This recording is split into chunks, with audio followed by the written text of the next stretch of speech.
मैं हमेशा कहता हूं कि जब जंगल में अगर तुम देखते हो कि सब जानवर भागे, जब तुम समंदर में देखते हो मगरमच्छ भागते हुए दिखे, जहां 100,000 मगरमच्छ भागे, तब समझो एक मरीन कमांडो आया है, मार्को आया है। हमास, लेकिन जब आप जिताओगे, बनी बात है, आप टेररिस्ट ऑर्गेनाइजेशन को अगर आप जिताओगे जो बैन है,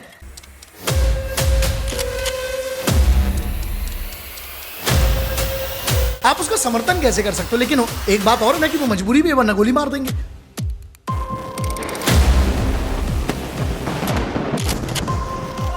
तो वहां पर सबसे ज्यादा जो फलस्तीन के लोग हैं वो सबसे ज्यादा उनसे परेशान है, बहुत जोर से जाएंगे, ये बात बिल्कुल क्लियर है, और घर में घुस के जाएंगे, बिकॉज इजराइल की कैपेसिटी है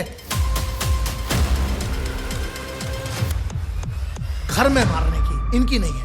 भारत की आर्म्ड फोर्सेस की, स्पेशल फोर्सेस की ट्रेनिंग से रिलेटेड जानकारी का तुम करोगे क्या, जो क्लासिफाइड है?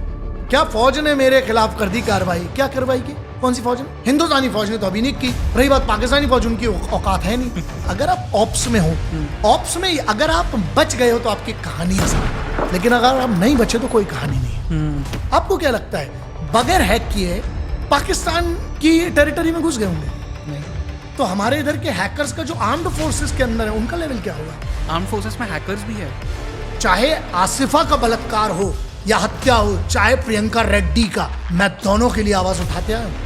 ये लफड़ा है, सिलेक्टिव मत बनो, वरना तुम सिर्फ भांड हो। अगर तुम सिलेक्टिव हो तो तुम गद्दार हो इस वतन के। दो चीजें होती है, एक लैटरल थिंकिंग होती है और एक हॉरिजॉन्टल थिंकिंग होती है। आप दोनों ही चीजों को बहुत अच्छे तरह से समझते हो, बहुत डेप्थ में समझते हो। Why are you not my defence minister? हाँ, ये बड़ा सवाल है।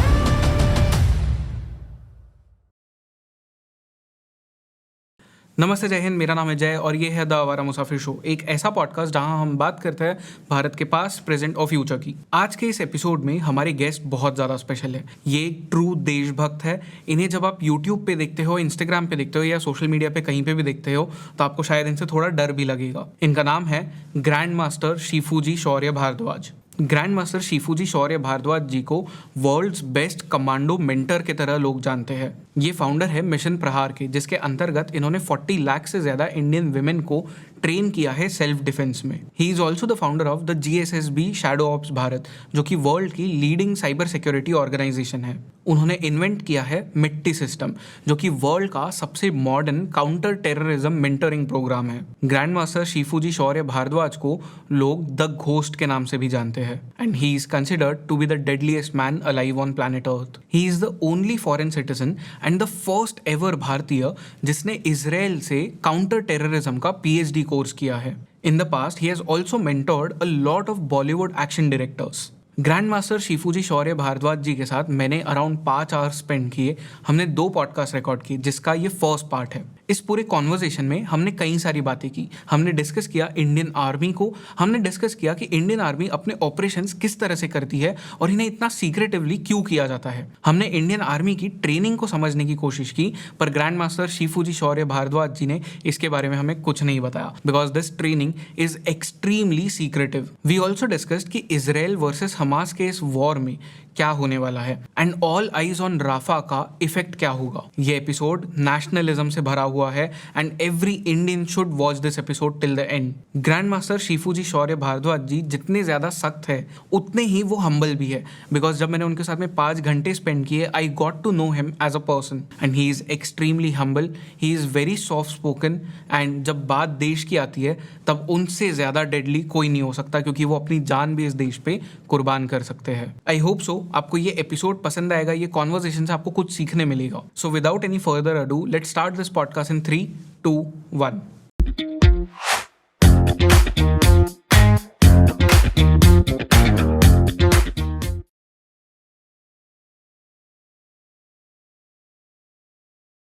ग्रैंड मास्टर शिफूजी शौर्य भारद्वाज जी, आपका बहुत बहुत स्वागत है शो पे। वंदे मातरम। जय हिंद, वंदे मातरम।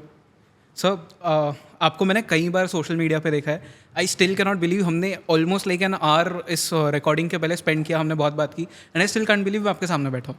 तो एंड द रीज़न क्योंकि मैं बिलीव नहीं कर सकता वो इसलिए भी है क्योंकि जब कोई आपको सोशल मीडिया पे देखता है, दे फील कि इस इंसान के सामने अगर कोई आ जाए वो स्टैंड भी नहीं कर सकता, वो खड़ा भी नहीं रह सकता. And now when I met you, you are very humble, you are very open with everything. And मैंने आपसे पूछा कि आपको किन चीज़ों के बारे में नहीं बात करना, यू वो वेरी ओपन कि सब चीज़ों के बारे में बात करो. रीजन है ना, आप जैसे नाम है आपका जयेश, जया संस्कृत का शब्द है, तो जिसको कहते हैं विजय, और ईश मतलब देवता, मतलब विजय का देवता. अब एक विजय का देवता है, उसको आप कहें कि आप जंग की बात ना करो, वो युद्ध की बात करेगा तभी विजयी होगा. राइट. दूसरी बात आपने कहा कि जैसे जो सोशल मीडिया पे लोग देखते हैं और कहते हैं कि आपके सामने खड़ा नहीं हो पाएगा, भगवती की कसम वो बात तो बिल्कुल सच है, और हम इसको एक्सेप्ट भी करते हैं. आई ओन दिस थिंग. क्यों? आप वतन के खिलाफ और उसके बाद भी हमारे सामने जीवित खड़े हुए हो, तो फिर मुझे लगता है मेरी माँ की कोख और इस भारत की भूमि दोनों पर प्रश्न बहुत बड़ा है, और मेरी इतने साल की ट्रेनिंग. सो हाँ, हम्बल इसलिए है क्योंकि आप जैसा मेरे से व्यवहार करोगे मैं आपसे वैसा व्यवहार करूंगा. आप युवा हो, मैं आपको कोई हल्के में थोड़ी लूंगा. You are the youth of this country, you represent the what we say power of this nation. तो मैं आपसे हाथ जोड़ने का मतलब ये है कि ये मेरे संस्कार बड़े हैं. मैं जब आपसे हाथ जोड़ रहा हूँ तो इसका मतलब है नमस्कार भाई, मैं आपके अंदर के इष्ट का सम्मान करता हूँ जो बराबर है. And that's what the constitution of India says. सब बराबर है ना, इसीलिए. और मुझे अच्छा लगा आपसे बात करके. मेरा सिंपल है, ऑन रिकॉर्ड ऑफ रिकॉर्ड जो भी आदमी अलग अलग रहेगा ना, उससे बड़ा दोगला कोई नहीं, और वो बहुत खतरनाक होता है. क्यों? वो खुद की बात पे नहीं टिक पा रहा. मतलब चरित्र आपका क्या है, जो आप हो ऑफ कैमरा वो आपका चरित्र है, ऑन कैमरा तो आप एक्टिंग कर रहे हो. So I am what I am. मुझे फर्क इसलिए नहीं पड़ता कि है सो है, जो है सो है. और थैंक यू. अगर आपने मुझे, मेरी बात अगर आपने देखी सोशल मीडिया पे, तो मुझे लगता है भावनाएं सेम होंगी तभी देखी. और भावना मतलब कहीं ना कहीं से आप उसको कनेक्ट कर पाए. मैं हमेशा कहता हूँ आप बना सकते हो खाना, खिला नहीं सकते. मेरा काम है खाना बनाना, क्योंकि जो लोग प्यार करते हैं, गुरु कहते हैं, गुरु का मतलब माँ है असल में, जो केयर करती है, नर्चर करती है किसी चीज़ को. तो मात्र तुल्य आप एक चीज़ अच्छी ही बनाते हो. आप पॉडकास्ट करोगे इसी नियत से करोगे ना कि ज़्यादा लोग देखें. राइट. लोगों को लगता है कि आपकी सोच क्या होगी कि इससे ज़्यादा पैसा बनाए. ठीक है ना, तो बुरा क्या है? तू बना रहा है दारू बेच के, कोई दूध बेच के बना रहा तो ठीक है. Correct. So it's all about that, be what you are. जी सर, हम उस पूरे कॉन्वर्सेशन में आएंगे जो आपने ऑफ कैमरा भी हमें चीज़ें दिखाई थी, उसके बारे में बात करेंगे, नॉट ओपनली बट जितना भी हम कर सकते हैं. बट उसके पहले मूंछ और दाढ़ी का क्या राज है सर? दो राज हैं. एक तो ये बहुत बड़ी जिम्मेदारी है, और मुझे जिम्मेदारियां लेना बहुत पसंद है.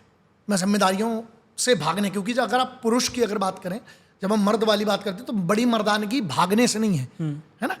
बड़ी बात यह कि सच कहो और उसको निभाओ. मूंछ और दाढ़ी ऐसा कि मैंने जिनको इंस्पिरेशन अपनी माना, जिसमें मोस्टली सभी की मूंछें तो थी.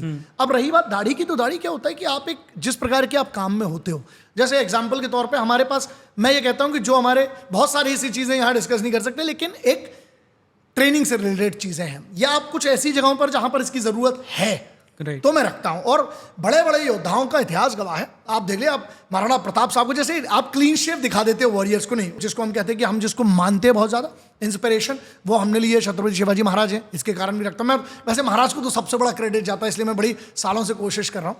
तो छत्रपति शिवाजी महाराज को, और दाढ़ी रखने से कोई उनकी बराबरी नहीं कर सकता. लेकिन हम जिससे इंस्पायर होते हैं, हम उनके जैसे बनने की प्रयास करते हैं. हम फैन हैं, तो हमारा ये फैन मूवमेंट है दाढ़ी. और मूंछें इसलिए क्योंकि मेंटेनेंस में बड़ा लोगों को लगता है ना बहुत सरल नहीं है, बहुत कठिन काम है, और हमें सब कठिन काम पसंद है, इसलिए रखा हुआ है. और इससे हमारे काम में भी थोड़ी मदद मिलती है, इसलिए क्योंकि रोज इतना इस चीज के लिए टाइम है हमारे पास. लेकिन मुझे लगता है वो दाढ़ी मूंछ तो बनाने से रहा, लेकिन दाढ़ी बनाने वाली भी अगर बात है उसके लिए थोड़ा सा टाइम है. और at the end of the दाढ़ी मैटर्स, क्योंकि बहुत सारी जो मुद्दे हैं हमारी जो ट्रेनिंग से संबंधित है, वहाँ पर मुझे लगता है कि इतना टाइम नहीं होता. ट्रेनिंग का एक अलग पैटर्न होता है, अलग चीज़ें होती हैं. तो मैं ऑप्स तो बहुत दूर की चीज़ है, मैं तो उसका मैं दूर हूँ उससे, लेकिन है it's a part of something very important, तो रखना पड़ती है. ओके, इंस्पिरेशन है मेरी. जी सर, अब पूरे आर्मी वाले कॉन्वर्सेशन पे आते हैं, मिलिट्री कॉन्वर्सेशन पे आते हैं. So firstly sir, without meaning any offence, please do offence, do make offences, मुझे फर्क नहीं है. बट मतलब जेन्युइनली मैं बहुत हम्बली आपसे ये पूछना चाहता हूँ, क्योंकि एयर क्लियर करना जरूरी है। बिल्कुल एक कंट्रोवर्सी हुई थी इन द पास्ट, बहुत हुई है, किस वाली की बात कर रहे हो? आपके साथ जो हुई थी एलिजेडली, लोगों ने आप पे इल्जाम लगाया था फर्स्टली कि आप कभी इंडियन आर्मी का पार्ट नहीं थे, सेकेंडली सच है कि आपने जो इंसिग्निया यूज किया था वो इलीगल होता है यूज करना। बलिदान बैज एंड मार्कोस का इंसिग्निया था, वो यूज किया बलिदान इज रॉन्ग बट हाँ या एंड फिर बेरे जो आप पहन रहे थे, maroon beret, that and the whole attire, इसको लेके बहुत सारी कंट्रोवर्सीज हुई थी। इसके अराउंड क्या एयर है, सच क्या है, झूठ क्या है, प्लीज वो क्लियर करिए। तो पहले आप रिसर्च करके आए, उसका मतलब है, जो कि I respect you about. 5-6 question है, एक एक क्वेश्चन का जवाब देते। पहला क्वेश्चन आपका है, मैं रिपीट कर रहा हूँ। एक वर्ड आपने यूज किया है एलिजिडली, क्या एलिजिडली मतलब? हाँ बताइए ना इसका मतलब बताइए। मोटा मोटा शायद। तो खत्म कंट्रोवर्सी। आप जैसे ही कहते हो कि शायद, अच्छा, तो पहली बात तो वो नकार भी सकता हूं मैं कि ऐसा कुछ नहीं है, अगर ये बात है। लेकिन आपने कहा कि एयर क्लियर, हम तो एयर क्लियर नहीं करते, हम और भर देते हैं पंप से नीचे लगा के, हम 4 और पंप भर देते हैं, हमको एयर बाहर डाल देना है एयर। अब आप कह रहे हो कि कंट्रोवर्सी हुई। कंट्रोवर्सी का मतलब क्या होता है? मुद्दा बनाना। कोई भी चीज मुद्दा, अब उसके 2 पक्ष होते हैं, एक सच होता है, एक झूठ होता है जी। अपन बात करते हैं झूठ साइड की, क्योंकि वही फेमस है ना। अब उसमें यह है कि जैसे ही आपने कहा कि सबसे पहला मैटर यह है कि मैंने कहा कि आर्मी में मैं आपको, और आपकी तो बहुत बड़ी टीम होगी, आप पॉडकास्ट चलाते हो, रिसर्च करते हो, अगर आप ये रिसर्च करके लाए तो और भी, मैं आपको खुली चुनौती देता हूं, एक जगह बता दीजिए जहां मैंने कहा है, वीडियो में, पोस्ट में, जहां मैंने कहा है कि मैं कोई आर्म्ड फोर्सेस का अधिकारी हूं, मैं आर्म्ड फोर्सेस का हिस्सा हूं, या मैं आर्म्ड फोर्सेस का कोई कमांडो हूं, आर्मी, नेवी, एयरफोर्स का, कहीं का भी। तो पहला आपके लिए टास्क ये है, ले आइएगा, मैं मान लूंगा, मैं अपने साथ आपको लेकर चलूंगा, ठीक है, पहली। दूसरी चीज, मैं कहता हूं कि आपको, मान लीजिए आप हो, इल्जाम लगाए किसने, पहले उनकी क्रेडिबिलिटी पे बात कर लेते हैं। एक कोई व्यक्ति आता है, सवाल गलत पूछोगे तो जवाब गलत आएगा। सवाल तुम ये पूछते हो, अगर आर्मी से, उदाहरण दे रहे हैं कि आर्मी से आप, सेक्शन 8 आरटीआई एक्ट का, राइट टू इन्फॉर्मेशन एक्ट है जो, उसका एक सेक्शन 8 है जो क्लियर कहता है ट्रेनिंग से संबंधित कोई भी जानकारी नहीं दी जा सकती। तो फिर ये आरटीआई में जवाब कैसे आए कि I was not a part of navy and I was not part of training? इस पर सवाल तो किसी ने नहीं उठाया, बहुत सारे मीडिया बैठे हुए। जब सेक्शन 8 में क्लियरली है कि यू कैन नॉट, जैसे हाँ आप करिएगा आरटीआई तो आपके आरटीआई का जवाब नहीं आएगा, तो क्या वो आरटीआई सही है गलत है, उस पर भी एक चैलेंज है। चलिए हम मान लेते तेरे इल्जामों से मजा है, कोई बात नहीं, कहा कि मैं आर्म्ड फोर्सेस का हिस्सा हूं, मैंने ऐसा कहा, तो ये सबूत। अच्छा, आप एग्जाम्पल के तौर पे अभी ये वाला सेक्शन जो है मैं बताता हूं, अब ये वाला हिस्सा मत काटना, कैमरे पे बोल रहा हूं, ये वाला बिल्कुल मत काटना, पॉडकास्ट पे बहुत इंपॉर्टेंट है, ये फोन है। अभी आप ये बताइए कि आप, मान लीजिए मैंने कोई क्राइम किया, आप किसके पास जाओगे? पुलिस के पास जाओगे। ये है 100 नंबर, हमने कर दिया डायल। अब आप कंप्लेन कीजिए मेरे खिलाफ, 100 नंबर है, पोलीस मदतीकरिता कृपया एक करिए। आपको लगता है हम फेक एंड फ्रॉड है? आप किसको शिका दिए? नंबर लगा दिया मैंने पुलिस का। करना है डिस्कनेक्ट? नहीं सर, नहीं करना। नहीं, हम तो बैठे हैं ना, हम तो कभी भागे ही नहीं। कंट्रोवर्सी तब होती है, हम बेटा ऑनलाइन ऑफलाइन पे आओ, ऑनलाइन तो छोड़ ही दो, ऑनलाइन बहुत बाद में आया है। जब ये लौंडे, मेरे एक डायलॉग है बहुत बड़ा कि जब तुम साले अपने डाइपर में रेनिंग कर रहे थे ना, तब हम कमांडोज की ट्रेनिंग कर रहे थे। मैं ओन नहीं करता हूं इसको, there are many reasons to it, training वाला जो पार्ट है, क्योंकि मैं मेंटोरिंग शब्द का उपयोग करता हूं। अब इस पर आते हैं कि कह दिया कि आप इंडियन आर्मी के कर्नल साहब नहीं है, तो पागलों, पहले तो ये बताओ कि हमने कब कहा? मतलब अगर हम कह रहे हैं कि हमारा ये बाप है, हमने कहा भी तो होना चाहिए ना। हाँ, अब आते हैं, किसी ने कहा कि आपने कैमोफ्लेज पहना। हाँ, बस मेरा उसके एक प्रश्न था उसी वाली नियत का, और वो ये है कि वो बच्चे ने किया, उसमें कोई दिक्कत नहीं। मीडिया के पास जब ये बात गई, मान लीजिए सो कॉल्ड अपने आप को फैक्ट चेकर जो बोलते हैं, ठीक है, ए मोहम्मद जुबैर ने किया था, अल्टी न्यूज वाले ने, उसने, ठीक है, फिर 2-4 ऐसी हैं जिनको बड़ा तकलीफ होती है वंदे मातरम से भी, तो ठीक, कोई मुझे इशू नहीं, वो अपना पत्रकारिता का। अब उसका क्या जिम्मेदारी होती है? जब कंट्रोवर्सी हुई तो कहां से हुई? न्यूज आर्टिकल से। इनकी जिम्मेदारी क्या थी? मुझे तो किसी ने कांटेक्ट नहीं किया, उल्टा मैंने कांटेक्ट किया कि हाँ भाई क्या है, अच्छा, है दम, आज बोल रहा हूँ ना, मोहम्मद जुबैर को आज बोल रहा हूँ, है बे तेरे में दम, कर मेरे साथ बैठ के, हाँ ना। अल्टी न्यूज पे जो है इसने आर्टिकल डाला था, या जो आज तक वाले हैं, आज तक की वेबसाइट नहीं डाला था, कोई न्यूज नहीं चलाई थी, वो एक वेबसाइट पर था। डेली ओ वाले को चल रहा है, आरसीवीजे आरबीसीजी कौन है वो है। उसके बाद लल्लन टॉप, अब मैं ओपन, मैं दे रहा हूं खुली चुनौती, आओ लल्लन टॉप वालों करो, तो मैं पूरे डॉक्यूमेंट तुम लेके आओ, फिर मैं लेके आता हूं। लेकिन दूसरी चीज है, चाहे लल्लन टॉप हो, चाहे अल्ट न्यूज हो, चाहे कोई भी हो, एक सीधा सा सवाल, कमांडोज की ट्रेनिंग के बारे में जानकारी की आपका आधिकारिक क्या पोस्ट है? What is your authority to know about the training, weaponry or the pattern of the training? True. Official secrets act है 1923 का और नेशनल सिक्योरिटी एक्ट है 1980 का।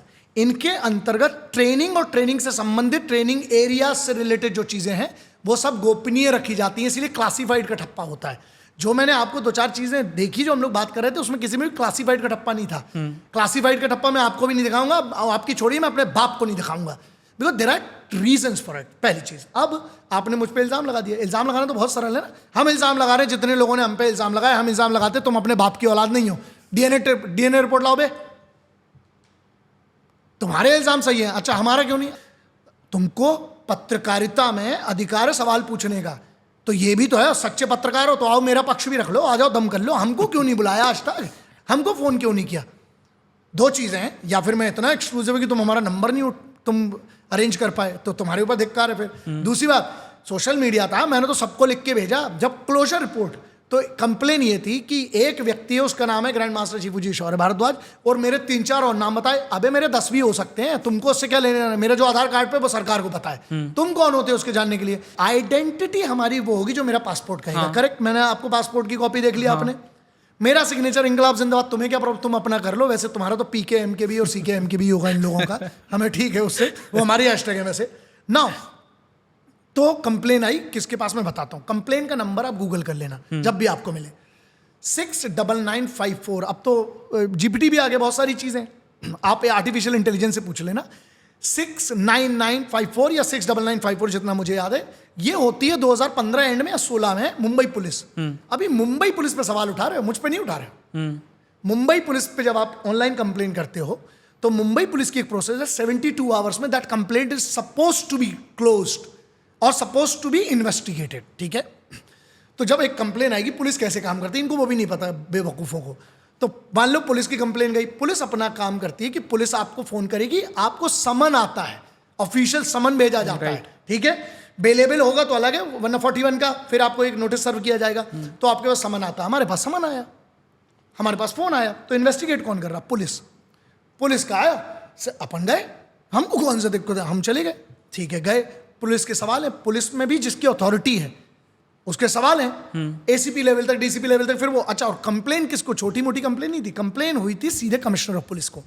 तो जब कमिश्नर, मतलब तुम ये बात कर रहे हो कि कमिश्नर ऑफ पुलिस को हमने फोन लगा दिया, बात खत्म हो गई, कमाल की बात है ना?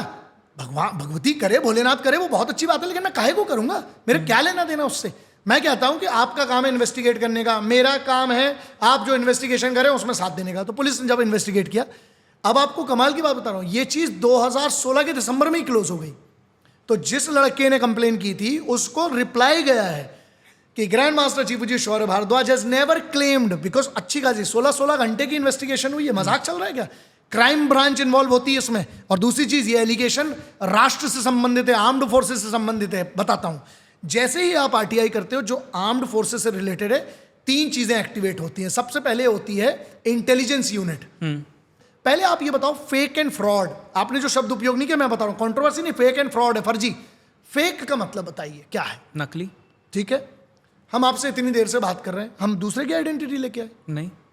फर्जी की बात करें, फर्जी का मतलब होता है 2 पार्टी इन्वॉल्व। किसके साथ फ्रॉड हुआ बताइए?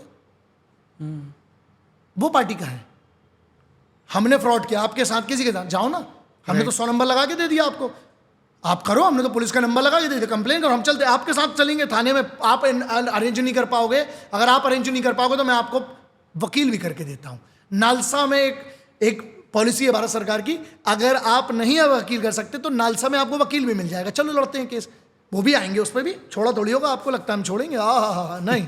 तो इनने, मैं बोल रहा हूं, मैं तो अभी भी चैलेंज कर रहा हूं आपके पॉडकास्ट में, जो अपने बाप की औलाद समझता है, जिसने ये दावे किए हैं, सामने आवे मेरे से पहले, ऐसे, और लाइव कर, ये कटवाला नहीं पॉडकास्ट, लाइव कर, तू लेके आ जितने तेरे पास सबूत हैं, और मेरे को तेरे को कोई सबूत देने की, जिसको मुझे देना था दे दिया, और जिसको जानकारी होना चाहिए एनएसए मुझसे पूछेंगे ना, उनका हक है, सुप्रीम कोर्ट का हक है, हर कोर्ट का हक है, चाहे वो किसी भी लेवल का कोर्ट है, हर पुलिस का हक है ये, और हर इन्वेस्टिगेटिंग एजेंसी जो कि एनआईए है, जो कि सीबीआई है, जो कि इंटेलिजेंस ब्यूरो है, उनका है।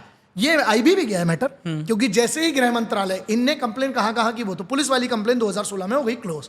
अब एक बात बताओ, ये वाली बात क्यों नहीं बताई कि पुलिस का रिप्लाई क्या था? वो मैंने आरटीआई में मैंने भी निकलवाया, क्लियर कट कहती है पुलिस की क्लोजर रिपोर्ट। मुंबई पुलिस की बात करो जिसने बड़े बड़े एक्टर फैक्टर को जेल में घुसड़ देती है, बड़े बड़े अमीरों की औलादों को। इतना बड़ा मुखर्जी वाला कांड देख लो, चाहे कोई भी देख लो, सब। या आप ये कह रहे हो कि जो ये पूरा मुखर्जी वाला जो हुआ था, वो इतना बड़ा पिंटो वाले पूरी इतनी बड़ी पावर टाइकून, उनको भी मुंबई पुलिस ने इन्वेस्टिगेट किया ना। एसआईटीज जब गठन होती है, एटीएस, क्राइम ब्रांच, सब एक्टिवेट हो जाते हैं जैसे ऐसा कुछ केस आता है, क्योंकि राष्ट्रीय सुरक्षा से संबंधित है। आर्मी भारत की, मैं हमेशा कहता हूं, ए सबसे पहले है आर्मी। तो आर्म्ड फोर्सेस पे ये बात थी, controversy was related to armed forces. तो ये गई आरटीआई, गई रक्षा मंत्रालय। तो मुंबई पुलिस तो छोड़ दो, रक्षा मंत्रालय जैसी जाती है, उसके बाद डिफेंस इंटेलिजेंस है, मिलिट्री इंटेलिजेंस कॉमन का वर्ड्स में कहते हैं, उसको कहते हैं इंट कोर, इंटेलिजेंस कोर्प्स होती है, लेकिन हम बात करते हैं मिलिट्री इंटेलिजेंस।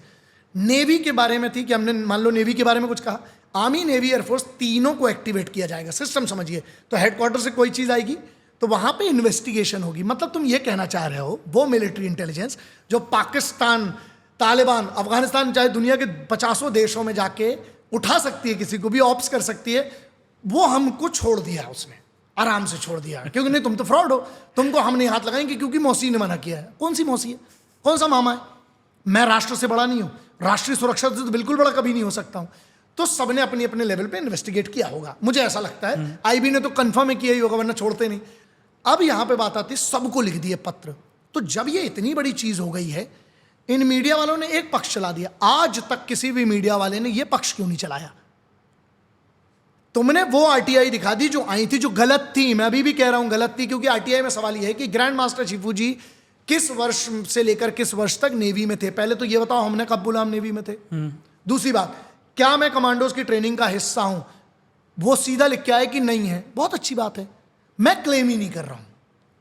ट्रेनिंग से रिलेटेड छोड़ दीजिए, आपको लगता है हम ट्रेनिंग की बात आपसे कर लेंगे, ओ हो तो मजाक हो गया फिर। मतलब ये चीजें यहीं पे पॉडकास्ट पे डिस्कस कर लो, फिर नहीं हो सकता। ट्रेनिंग तो कभी नहीं होगी, because training is supreme, that's classified. बहुत क्लियर कर रहा हूं, जो लोग करते हैं, जो बहुत वीडियो फोटो डालते हैं, ऐसे पेले जाएंगे। सही कानून अगर जिस दिन आ गया तो, और वो कवर्ड है, लेकिन हमारे तो कोई इतना वो ध्यान नहीं दे रहा, छोड़ते इनको।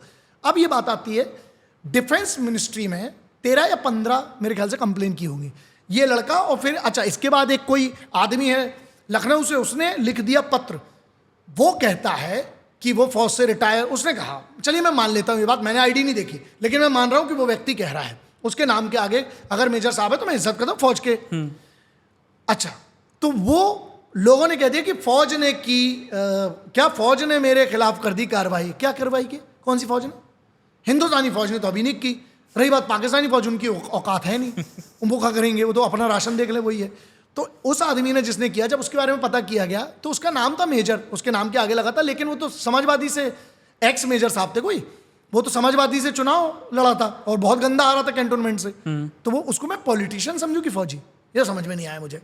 तो अगर पॉलिटिशियन है तो उसकी क्रेडिबिलिटी वैसे ही जीरो है। मेजर साहब है तो रिस्पेक्ट, ठीक है। अब आते तीसरे, तो उसने पत्र लिखा कमिश्नर को कि मैं इस फेडरेशन का ये हूं, और एक ऐसा आदमी है जो पोज कर रहा है एज अ आर्मी ऑफिसर। तो कमिश्नर को जब आप डायरेक्ट लिखोगे तो ऑलरेडी जो एक कंप्लेन थी, एक और कंप्लेन आ गई। और कमिश्नर किसको करेंगे? बनी बात है 100% क्राइम ब्रांच को। तो फिर वो कंप्लेन आएगी। जब कंप्लेन आएगी और बीच में न्यूज वालों ने चला दिया, मतलब ये पोर्टल्स में, फिर इंक्वायरी, कोई बात नहीं, अपना बहुत अच्छा काम था, आप बताओ कहाँ जाना है, बिल्कुल पहुंच जाएंगे टाइम पे। गए, जो दस्तावेज दिखाए जा सकते हैं वो भी किस व्यक्ति को, क्योंकि बहुत सारी चीजें हैं जो किसी के लेवल की हैं, किसी के लेवल की नहीं है, लेकिन जो इन्वेस्टिगेटिंग एजेंसी उनको दिखाई गई, उनने क्या किया? क्लोजर रिपोर्ट दे दी। तो जो ये क्लोजर रिपोर्ट्स थे, ये बताओ वो क्लोजर रिपोर्ट्स क्यों नहीं दिखाई कभी? क्योंकि जो कंप्लेन करता है उसको क्लोजर रिपोर्ट जाती है, मेरे पास सब कॉपी है, इसलिए मैं ऐसा बैठा हूं, मुझे कोई फर्क नहीं पड़ा। फिर रक्षा मंत्रालय को मेरे ख्याल से 20 से 25 की होंगी, जिसमें से 13 या 15 तो पूरी की पूरी शॉर्टलिस्ट होके 15 या 13 कुछ कंप्लेन आई नीचे, जिसमें से 10 पे इन्वेस्टिगेशन हुई, क्योंकि बहुत बड़े क्राइम की बात चल रही थी यहां पर, बहुत बड़ा स्कैंडल। क्यों? अच्छा मान लीजिए हम नहीं है, तो हम जिन लोगों के साथ हैं सब पर सवाल उठ जाता है। ये भी तो बात थी ना कि कौन कौन इन्वॉल्व है फिर इसमें, तो बहुत सारे तो वो जब हुआ तो वहां पर मजा इस बात का आया कि रक्षा मंत्रालय ने उन्हीं लोगों को ये भेजा कि भाई इस आदमी पर 10 कंप्लेन, 13 पेज का रिप्लाई हमारे पास आया। मैंने खुद पे आरटीआई कर ली कि मुझे बताइए मेरे ऊपर कितनी कंप्लेन है, राइट टू इन्फॉर्मेशन, और मुझे ये बताइए कि क्या क्या इन्वेस्टिगेशन हुआ है, किसमें मैं दोषी पाया गया। मैंने खुद की अपनी आरटीआई कर ली, रक्षा मंत्री खुद कर ली मैंने। तो आरटीआई का जवाब आया कि आपके खिलाफ 10 कंप्लेन रक्षा मंत्रालय में आई थी। उन 10 कंप्लेन में से 6 को इस विभाग में और 4 को इस विभाग पे जाकर पूरी इन्वेस्टिगेशन करने के बाद ये पूरी 10 कंप्लेन डिस्पोज ऑफ की गई हैं। अब ये 2017-18 की बात है, ये क्यों नहीं मीडिया दिखाया? फिर मैंने ये पोस्ट करना शुरू किया और फिर मैंने इन मीडिया वालों के इनबॉक्सेस में भेजा, मैंने सबको भेजा और इनको टैग किया कि ये लो। उसके बाद किसी एक नेता ने कोई छोटे मोटे नेता पेता है, उसने लिख दिया कि फेक एंड फ्रॉड वाले, वो आज भी वही चल रहा है। मैं कहता हूं मुझसे आके बात करो ना भाई, मैं तो ओपन चैलेंज दे रहा हूं, आपसे संपर्क कर ले और आप हमारा एक अरेंज कर लें, ट्रिपल वाला हम लोग कर लेंगे 3 लोगों का, हम बैठते हैं, आओ दम है। लेकिन भाई बात ये है ना, पहले तुमको ये साबित करना तुम अपने बाप के हो कि नहीं, डीएनए टेस्ट लेके आना, फिर मैं भी सवाल करूंगा इस बात पे। जो आ रहा है अपने बाप का डीएनए ना हो ना, तो फिर तेरे को तो उस पर भी भरोसा नहीं है, तो इनकी कोई नहीं छोड़ सकते। तीसरा, मैं भी फ्री होना चाहिए, तेरा काम है वो रोज फ्री बैठा हुआ है ना, मेरे पास इतना टाइम नहीं है, फ्री होगा तो दे दूंगा। अब ये जब नीचे आती है कंप्लेन, ये सवाल मुझ पे नहीं उठा रहे, सवाल उठा रहे हैं 3 ऑर्गेनाइजेशन पे। नंबर 1 पे आती है मुंबई पुलिस, महाराष्ट्र पुलिस, अच्छा सेम करी गुजरात में, सेम करी बाकी सब राज्यों में, सब कंप्लेन। अच्छा सबको तुम सबकी क्राइम ब्रांचेस को तुम बेवकूफ समझ के बैठे हो। क्राइम ब्रांच जो उठा लेती है उसका काम ही इन्वेस्टिगेट करना है। दूसरा, आप भारत की इंटेलिजेंस ब्यूरो पर सवाल उठा रहे हो। अगर हमने फेक एंड फ्रॉड किया और कोई स्कैंडल किया तो उठा लेती कब की, 2015-16 की बात है, हम 2024 में बैठे हैं। तुम यार इतनी बेइज्जती मत करो हमारी ऑर्गेनाइजेशन। फिर तुम तीसरी सबसे बड़ी ऑर्गेनाइजेशन मिलिट्री इंटेलिजेंस जो कहीं पे भी किसी की भी खबर निकाल लेती है, वो हमारे बारे में नहीं खबर नहीं निकाल पाई कि हम सही हैं कि गलत। इसका मतलब है क्लोजर तभी देता है रक्षा मंत्रालय आपको।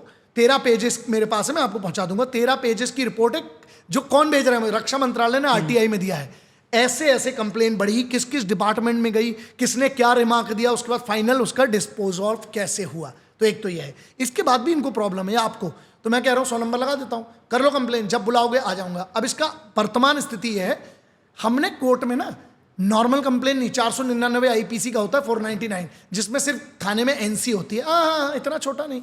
हमने वो कंप्लेन की है ना, जो अब देखते हैं इनको समझ में आएगा, नॉर्मल नहीं है। मेरा प्रश्न ये है, भारत की आर्म्ड फोर्सेस की, स्पेशल फोर्सेस की ट्रेनिंग से रिलेटेड जानकारी का तुम करोगे क्या, जो क्लासिफाइड है, ये बता दो। और अगर तुम बता देते हो तो एक काम करो ना, जहां हमने ट्रेनिंग दी होगी, नहीं दी, मेंटोरिंग की बात करता हूं मैं। एक बात बताइए, आर्टिकल 51 अल्फा में मेरा दायित्व है, जो मेरे पास है, मैं अपनी सेनाओं को दे सकता हूं। कोई चाय बनाने वाला है, कोई मान लीजिए जूते साफ करता है, कोई मान लीजिए कोई काम करता है, तो वो फौज की इज्जत में क्या करेगा, वो करेगा। हाँ। बड़ा प्रश्न ये है, क्या मैंने इसमें पैसे कमाए, ये करो आरटीआई।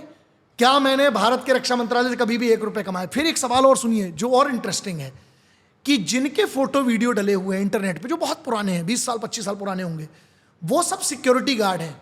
तो अगर हम उनके साथ फोटो डाल रहे हैं तो फिर हम कैसे फ्रॉड हो गए? वो तो सिक्योरिटी वाले हैं। लेकिन नहीं, वो कमांडो है, हम फर्जी हैं। ये कौन सी बात होगी? या तो सब सही होंगे। अच्छा, गूगल ये कहता है, तो गूगल तो 10 और अच्छी चीजें हमारे बारे में कहता है। अच्छा, उसके बाद 50 आर्टिकल कुछ बहुत अच्छे लोगों ने किए, इंटरनेशनल मीडिया ने बहुत साथ दिया, उन लोगों ने किए कुछ, क्योंकि वो तो फैक्ट पे काम करते हैं। उनको जब गई तो उन्हें बड़े बड़े आर्टिकल किए, 10-10 20-20 पेज के, उनको कभी नहीं दिखाएंगे। यही तो प्रॉब्लम है ना, अर्ध सत्य। सच बता तो पूरा बता। ठीक, अब आते हैं, आपने कहा बैरे, मरून कलर का बैरे होता है कानून की किसी भी चीज में। यस, हमारी स्पेशल फोर्सेज यूज करती है, लेकिन लीला होटल चले जाइए, उसका गार्ड पहना हुआ है, बैंड बजाने वाले वो है। आप भारत के कुछ राज्य हैं जहां पर लड़के पहन के, बैरे पहन के, कलर से थोड़ी कोई प्रॉब्लम है। रही बात जो मैं यूज करता हूं, एम्बलम जो मैं यूज करता हूं, मेरे सब ट्रेडमार्क है। यही पुलिस ने अपनी क्लोजर रिपोर्ट में लिखा कि ग्रैंड मास्टर शिवजी, और यही मंत्रालय से भी वही चीज है कि ग्रैंड मास्टर शिवजी शौर्य भारद्वाज ने कभी भी अपने आप को एज एन आर्मी ऑफिसर या आर्म्ड फोर्सेस पर्सनल पोज नहीं किया है। A detail investigation has taken place. ये रिप्लाई जा रहा है ऑफिशियल सरकार, ये तो सरकारी है ना, पुलिस क्या सरकार हो गई, केंद्र सरकार की तरफ से रक्षा मंत्रालय। इस आदमी ने कभी भी अपने आप को आर्म्ड फोर्सेस का अधिकारी नहीं बताया, व्यक्ति नहीं बताया। हाँ, इस व्यक्ति ने कमांडोज की मेंटोरिंग की है, सर्विसेज की है, जो इन्हें फ्री ऑफ कॉस्ट दी है। इल्जाम क्या था? हम पैसा कमा रहे हैं फौज के नाम पे, तो इन्होंने फ्री ऑफ कॉस्ट दी है। इसके बाद जिन लोगों पे आरोप लगाए, लोगोज, एम्बलम, ये इनके खुद के पसारा लाइसेंस में और व्यक्तिगत रूप से ट्रेडमार्क एक्ट में रजिस्टर्ड हैं। और जो इंसिग्निया की बात की है वो इनको प्रदान किया गया है सम्मान में। जो मार्कोस की अगर हम बात कर रहे हैं उसकी, एक बात बताओ, चलो, क्या मार्कोस का बैज आपके पास आ सकता है? नहीं, कभी नहीं। एनडीए का बैज आ सकता है, या कोई भी बैज आपके पास आ सकता है? कोई भी एक आप खरीद सकते हो? नहीं। तो हमने अगर चोरी किया तो हम पे इल्जाम लगाओ, चोरी का इल्जाम लगाओ, वो फौज का लेना देना है। अगर हम मार्कोस का बैज, अच्छा मतलब मार्कोस कौन है? इंडियन मरीन कमांडो, जो सोमालिया में जाके जो स्पेशल ऑप्स करते हैं पूरी दुनिया, एलीट कमांडोज। मतलब हम गए, हम उनके इधर लैंड करे अकेले रात में, हमने उनका बैच चुराया, हम आ गए और हमारे मरीन कमांडोज हमको नहीं पकड़ पाए। कमाल का जोक है, पहला। दूसरा, अगर मेरे पास वो है तो ये दो ही तरीके होते हैं इसको सुवीनियर। जब आप कोई काम करते हैं तो फौज का एक पैटर्न होता है। मान लीजिए आप एनडीए में आप लेक्चर देने का, एक एग्जांपल देता हूं, तो एनडीए आपको एक सुवेनियर देगा, टाई देगा, पिन देगा, बहुत सारी चीजें अपनी तरफ से देता है। आप मंदिर जाते हो एग्जांपल के तौर पे, आपको एक चुनरी पहना दी जाती है, श्याम जी का अलग पहनाएंगे, राम जी का अलग पहनाएंगे, ये सम्मान होता है। तो हमें वो सम्मान क्यों दिया गया? अगर हम फेक एंड फ्रॉड है, कुछ तो किया होगा, अब वो तुम लोग पता करो, हमारी वो हेडेक है नहीं। तो हमने जो पहना, हाँ, वो क्राइम तब होता जब मैंने वर्दी पर अपनी कोई पूरी रैंक पहनी होती, और पूरी रैंक पहनने के बाद मैंने लिखा होता कि मैं इस रैंक का कैप्टन साहब हूं, कमांडो कर्नल। अच्छा, जब मुझे झूठ बोलना तो मैं अपने आप को कमांडोज मेंटोर क्यों बोलूंगा? कमांडो ट्रेनर क्यों बोलूंगा? क्या कमांडो ट्रेनर फौज की रैंक है आपके हिसाब से? नहीं। क्या कमांडोज मेंटोर फौज की रैंक है? नहीं। आर्म्ड फोर्सेस की रैंक है? अगर झूठ बोलनी है तो कर्नल बोलते, जनरल बोलते, फिर सीधे हम सेनाध्यक्ष ही बोलते थे अपने आप को। पागल लोग हो। अरे झूठ बोलना तो कुछ ऐसा बोलते। हम ट्रेनर, आप एक बताइए, जो सेलिब्रिटी ट्रेन करेगा या जो क्रिकेटर्स को ट्रेन करेगा वो इंडियन टीम का क्रिकेटर्स ट्रेनर होगा। हाँ। हम कमांडोज को ट्रेन करते हैं तो हम कमांडोज के मेंटोर हो गए। सीधी सी इतनी सी बात है, इसलिए कोई रैंक नहीं है ये, हमारी है। और अब तो मेरे ट्रेडमार्क्स हैं, तो मैंने जितने भी यूज किए हैं ट्रेडमार्क, थोड़ा बहुत कानून की समझ रखता हूं, तो सभी मेरे ट्रेडमार्क थे, इसलिए मुझे पूरी क्लोजर रिपोर्ट मिली।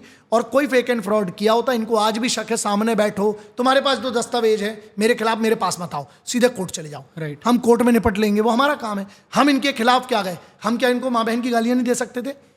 हम क्या इनको, हम, अरे यार ऐसा है, भारत में बहुत तरीकों से चीजें शॉर्ट आउट आराम से की जा सकती थी। कई लोगों के फोन आए कि सर इसको, बहुत सारे लोगों के बारे में बहुत बोला। मैं क्या बोलता, नहीं, सर्वोच्च क्या है भाई, अपन कानूनी तरीके से जाएंगे। कानून क्या कहता है?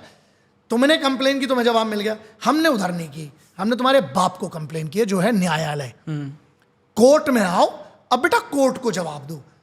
रही बात हमारी वाली, तो जो चीजें वो तो जज साहब को पहले, क्योंकि कंप्लेन इस टाइप की चीजों में तभी एक्सेप्ट होती है जब आप कंप्लेन के लायक हो जी। तो हम कोर्ट जा चुके हैं, सबका नाम लिया, छोड़ूंगा किसी को नहीं।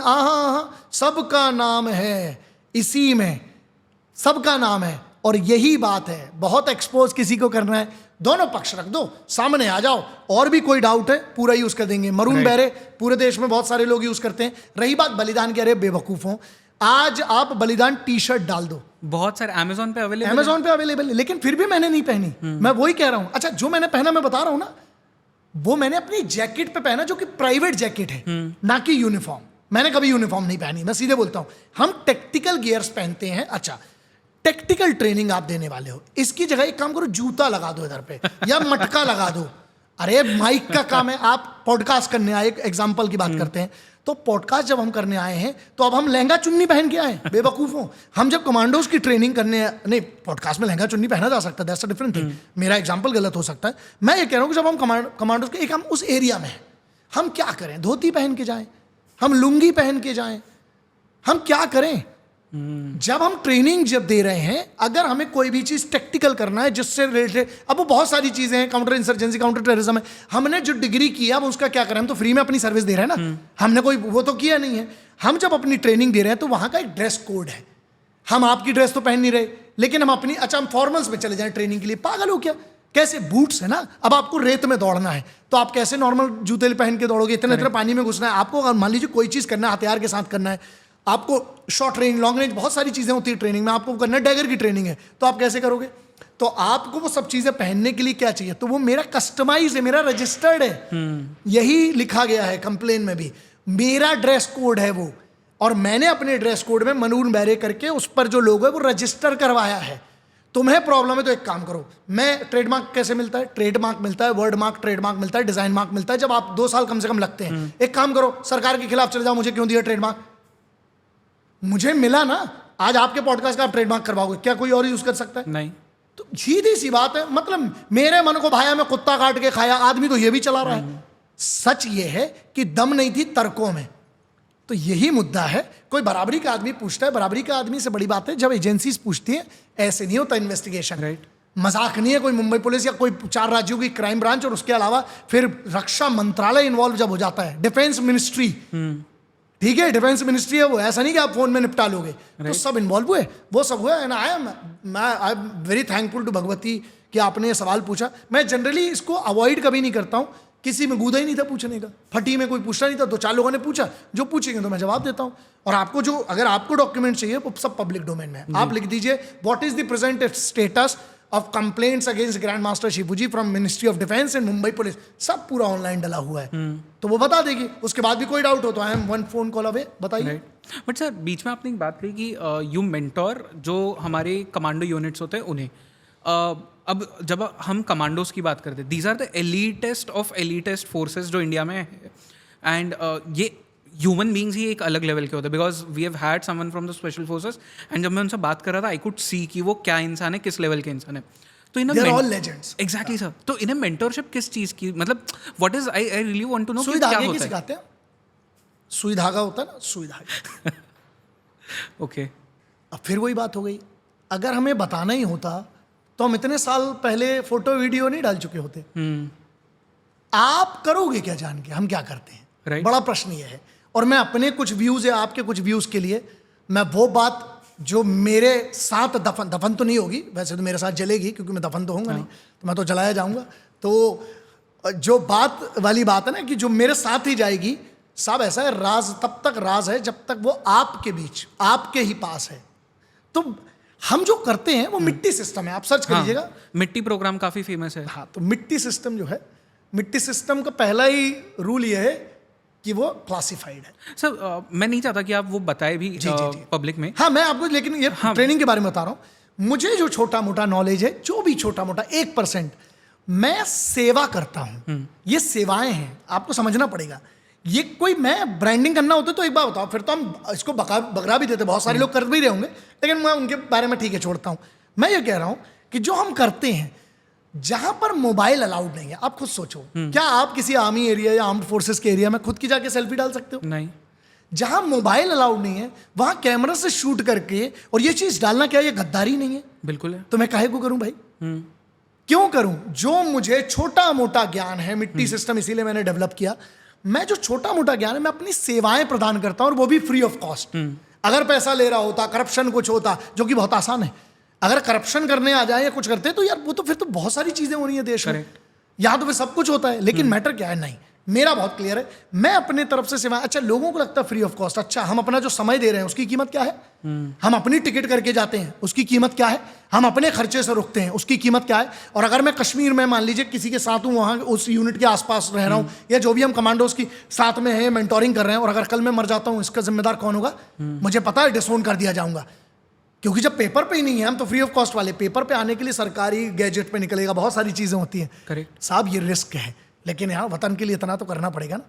वो फौज आपके लिए दिन रात इतना कर रही है, ये मेरी जिम्मेदारी मानता हूं मैं, ये मेरी जिम्मेदारी है, जो मेरे को आता है। मैंने कहा ना सुई धागा, अब इसके मतलब बहुत होते हैं जी। अब वो जैसे समझना है, नहीं जैसे जो समझना है, सुई धागा वाली बात है, क्योंकि सुई धागा को पहले कुछ फटा होगा, कुछ कटा होगा, फिर सिला जाएगा, पहले कटेगा, फिर बटेगा, तो बहुत सारी चीजें आती है, उसको रहने देते हैं। तो दैट्स बेटर। बट सर, जिन लोगों को सीखना है या जिन्हें जानना है कि इंडियन स्पेशल फोर्सेस या जो कमांडो माइंडसेट होता है वो क्या होता है, बिकॉज आपने उनके साथ में बहुत साथ टाइम स्पेंड किया है, क्लोज क्वार्टर्स में उनके साथ रहे, व्हाट इज दिस माइंडसेट कि ये, बिकॉज जब मैंने पहला पॉडकास्ट किया था उस यूनिट में से किसी के साथ, द स्टोरीज जो उन्होंने मुझे ऑफ द कैमरा बताया, इनफैक्ट जो आपने भी मुझे ऑफ द कैमरा बताया, it is beyond this world. तो ये माइंडसेट क्या होता है एग्जैक्टली? देखिए, मुझे लगता है, मैं हमेशा कहता हूँ कि मैं कमांडो तो हूँ नहीं, मैं कमांडोज मेंटोर हूँ, वो भी अपनी एक स्पेसिफिक चीज के लिए। They are the supreme. अगर हम बात करते हैं हिंदुस्तानी माकोस की, जहां बात कर रहे हैं, मतलब मरीन स्पेशल फोर्सेस, वो अलग ही है, वो अलग ही ब्रीड है। मतलब man apart every man an emperor वाली बात है जो पैरास की है। गरुण्स हैं जो हमारे एयरफोर्स के हैं, जो सबसे कम से जिसका अभी नाम हुआ लोग, लेकिन मार्कोस के बारे में जितना भी आपको पता है ना, पहली बात वो कुछ नहीं। इसीलिए मैंने एक वो लाइन लिखी थी जो बड़ी बहुत कमाल की है कि अगर मैं हमेशा कहता हूं कि जब जंगल में अगर तुम देखते हो कि सब जानवर भागे, जब तुम समंदर में देखते हो मगरमच्छ भागते हुए देखें, जहां 100,000 मगरमच्छ भागे, तब समझो एक मरीन कमांडो आया है, मार्को आया है। तो वो सम्मान है। देखिए, ऑफ कैमरा अलग दुनिया है, ऑन कैमरा अलग है। आपको भी मैंने बताया, उनने भी, मैं उनकी ना बराबरी कर सकता हूँ ना कभी जाना चाहता हूँ, मेरी दुनिया अलग है। लेकिन मेरा ये है कि हम उनकी बात कर सकते हैं, उनको कहते हैं ना कि उनको सम्मान मिलना चाहिए। तो ये बात करना भी जरूरी कि उनका माइंडसेट क्या होता है। हमेशा याद रखिए, they are so well train to deal with any situation which a normal man can not even imagine. Right. अब यहां बात आती है ट्रेनिंग की। अब यही तो पूरा मुद्दा है। अगर वो आपके ही पॉडकास्ट में पता चल जाए तो कमाल की बात है, फिर आप भी कमांडो, हम भी कमांडो। नहीं। सो यही क्लासिफाइड है। वो कैसे हैं ये बात करना उचित है, कैसे बने वो कभी नहीं करना चाहिए, क्योंकि मैं कहता हूं वो गद्दारी है। But if I had to ask you, what does it take to become that elite commando? देखिए, what kind of mindset may be if not the training? जी, ये पूरा मेंटल गेम है। पहली बात तो आप अलग होते हो, आप भीड़ का हिस्सा नहीं होते हो, आप करोड़ों में से कोई एक होते हो। जिद बहुत बड़ी चीज होती है, और पागलपन, क्योंकि अगर आप में जिद नहीं है, पागलपन नहीं है, तो आप कर ही नहीं सकते वो चीज। क्योंकि एक बात बताओ, कौन है, और तीन चीजें हैं, जिद, पागलपन और मोहब्बत। हद से अलग लेवल की मोहब्बत। क्यों? पता है कि नाम कभी नहीं होगा। यही तो बात है। स्पेशल फोर्सेस की बात करें, we don't exist so that you can, ये मेरी ही दिया हुआ लाइन है। We do not exist so that you can. तुम्हें नहीं पता कि तुम्हें बचा कौन रहा है, और तुम उसके बाद उन्हीं की बेइज्जती करते हो। सोचो, जो नहीं जानता है उसको सामने वाले दुश्मन से नफरत कम है, तो जिससे मोहब्बत ज्यादा है, इसलिए तेरे लिए दिन रात लगा हुआ है, वहां लड़ रहा है अपनी जान, अपने परिवार को छोड़कर। तो यहां मैटर क्या आता है कि माइंडसेट सिंपल सा है, वही वाली जिद, पागलपन, क्योंकि और इश्क। क्यों? इन तीनों का जवाब यह है, मोहब्बत का दर्जा सोचिए साहब, ये वो मजनू है जिन्हें कभी इनकी लैला मिलेगी नहीं। लैला भी तो ये वो मजनू है जो पत्थर खा रहे हैं, उस मजनू ने भी पत्थर खाए ना। हीर रांझा की बात करो, श्री फरियाद की बात करो, ये वही वाली बात है। तो यहां बात यह है कि उससे मोहब्बत करते हैं जिसको आप जानते नहीं हो। बस वही है कि जब तिरंगा कफन में मिलेगा, वो भी शायद सेरेमनी वहीं नेवी के एक डेक पर होकर और आपको दफन कर दिया जाएगा। हो सकता है घर वालों को वो शहादत भी ना मिले। लेकिन यही तो बात है ना, पागलपन। ट्रेनिंग एक बहुत बड़ा मैटर करती है, बहुत सारी चीजें उसमें। लेकिन जिद, इतनी जिद कि मुझे कमांडो बनना है, वो जिद क्या होता है ना, वो आपको ट्रेनिंग तो तब मिली जब आप आए। आने के पहले क्या थी? जिद थी। जब आ गए तो पागलपन है कि मैं प्रूव करूंगा कि जो मैंने चुना है। डिसिप्लिन आता है ना। What is discipline? डिसिप्लिन का मतलब ये होता है, जो एक बार मैंने निर्णय ले लिया, मैं खुद की बेइज्जती नहीं करूंगा, मैं रोज अपने निर्णय पर टिका रहूंगा। That's discipline for me. और एक चौथी लाइन जो मैं हमेशा कहता हूं, जो एक कमांडो के लिए, जिसको भी कमांडो माइंडसेट रखना, वो ये, if you want to get something which you don't have, then do something which you have never done before.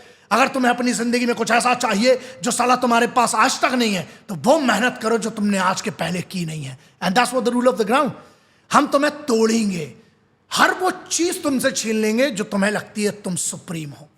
चाहे वो तेरे पैर हो, तेरा जज्बा हो, तेरा घुटना हो, तेरे गुर्दे हो, तेरी सांस हो, हर चीज तोड़ दी जाएगी। और जब तोड़ने के बाद ना, जब वो पूरा टूटने के बाद, कमाल की बात क्या है ना, डर सिखाया जाता है। डरना जरूरी है। सबसे बड़ा झूठ अगर कोई बोले तो पकड़ लेना कि डर कुछ नहीं होता है। डर होता है, इसीलिए आप अच्छी ट्रेनिंग कर रहे हो। अच्छा, डर नहीं है तो बंदूक लो, घुस जाओ। डर होता है साहब, डर होता है। ट्रेनिंग के बाद भी डर लगता है। इट हैज टू बी, वो आपके नेचर में है। रिफ्लेक्सेस, रिस्पॉन्स जो है आपका, वो ट्रेनिंग के कारण है। बट एड्रेनल जब शांत होगा तो डर लगेगा ना। क्यों हथियार पे उंगली बाहर रखी जाती है? क्योंकि एड्रेनल इतना रश है आप समय, और ये फर्जी होता है, ऐसा नहीं। कहां से तुमको कोई दिख रहा है? यहाँ गोलियां चल रही, वहां पे एक अभी ब्लास्ट हुआ है, एक साथ वाले का हाथ कट गया है, यहाँ पे कान से छू के गोली गई है, यहाँ पैर में किसी को लगा है। अरे कोई याद नहीं आता उस समय, परिवार अरवियार कहाँ की बात कर रहे हो? तो जिसको मेडल मिला है, एक शौर्य चक्र की कहानी समझिए साहब, ऐसा नहीं मिल जाता है। लेकिन वही बात है, वो कभी आ नहीं पाते हैं। तो जो माइंडसेट है उसमें एक और चीज आती है हमेशा, कि आप जितना रगड़ा उतना तगड़ा। मसल मेमोरी बनती है रिफ्लेक्सेस और रिएक्शंस के लिए।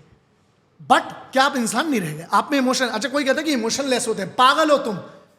मर्सनरी नहीं है, वो अलग चीज है। मर्सनरी किसके लिए है?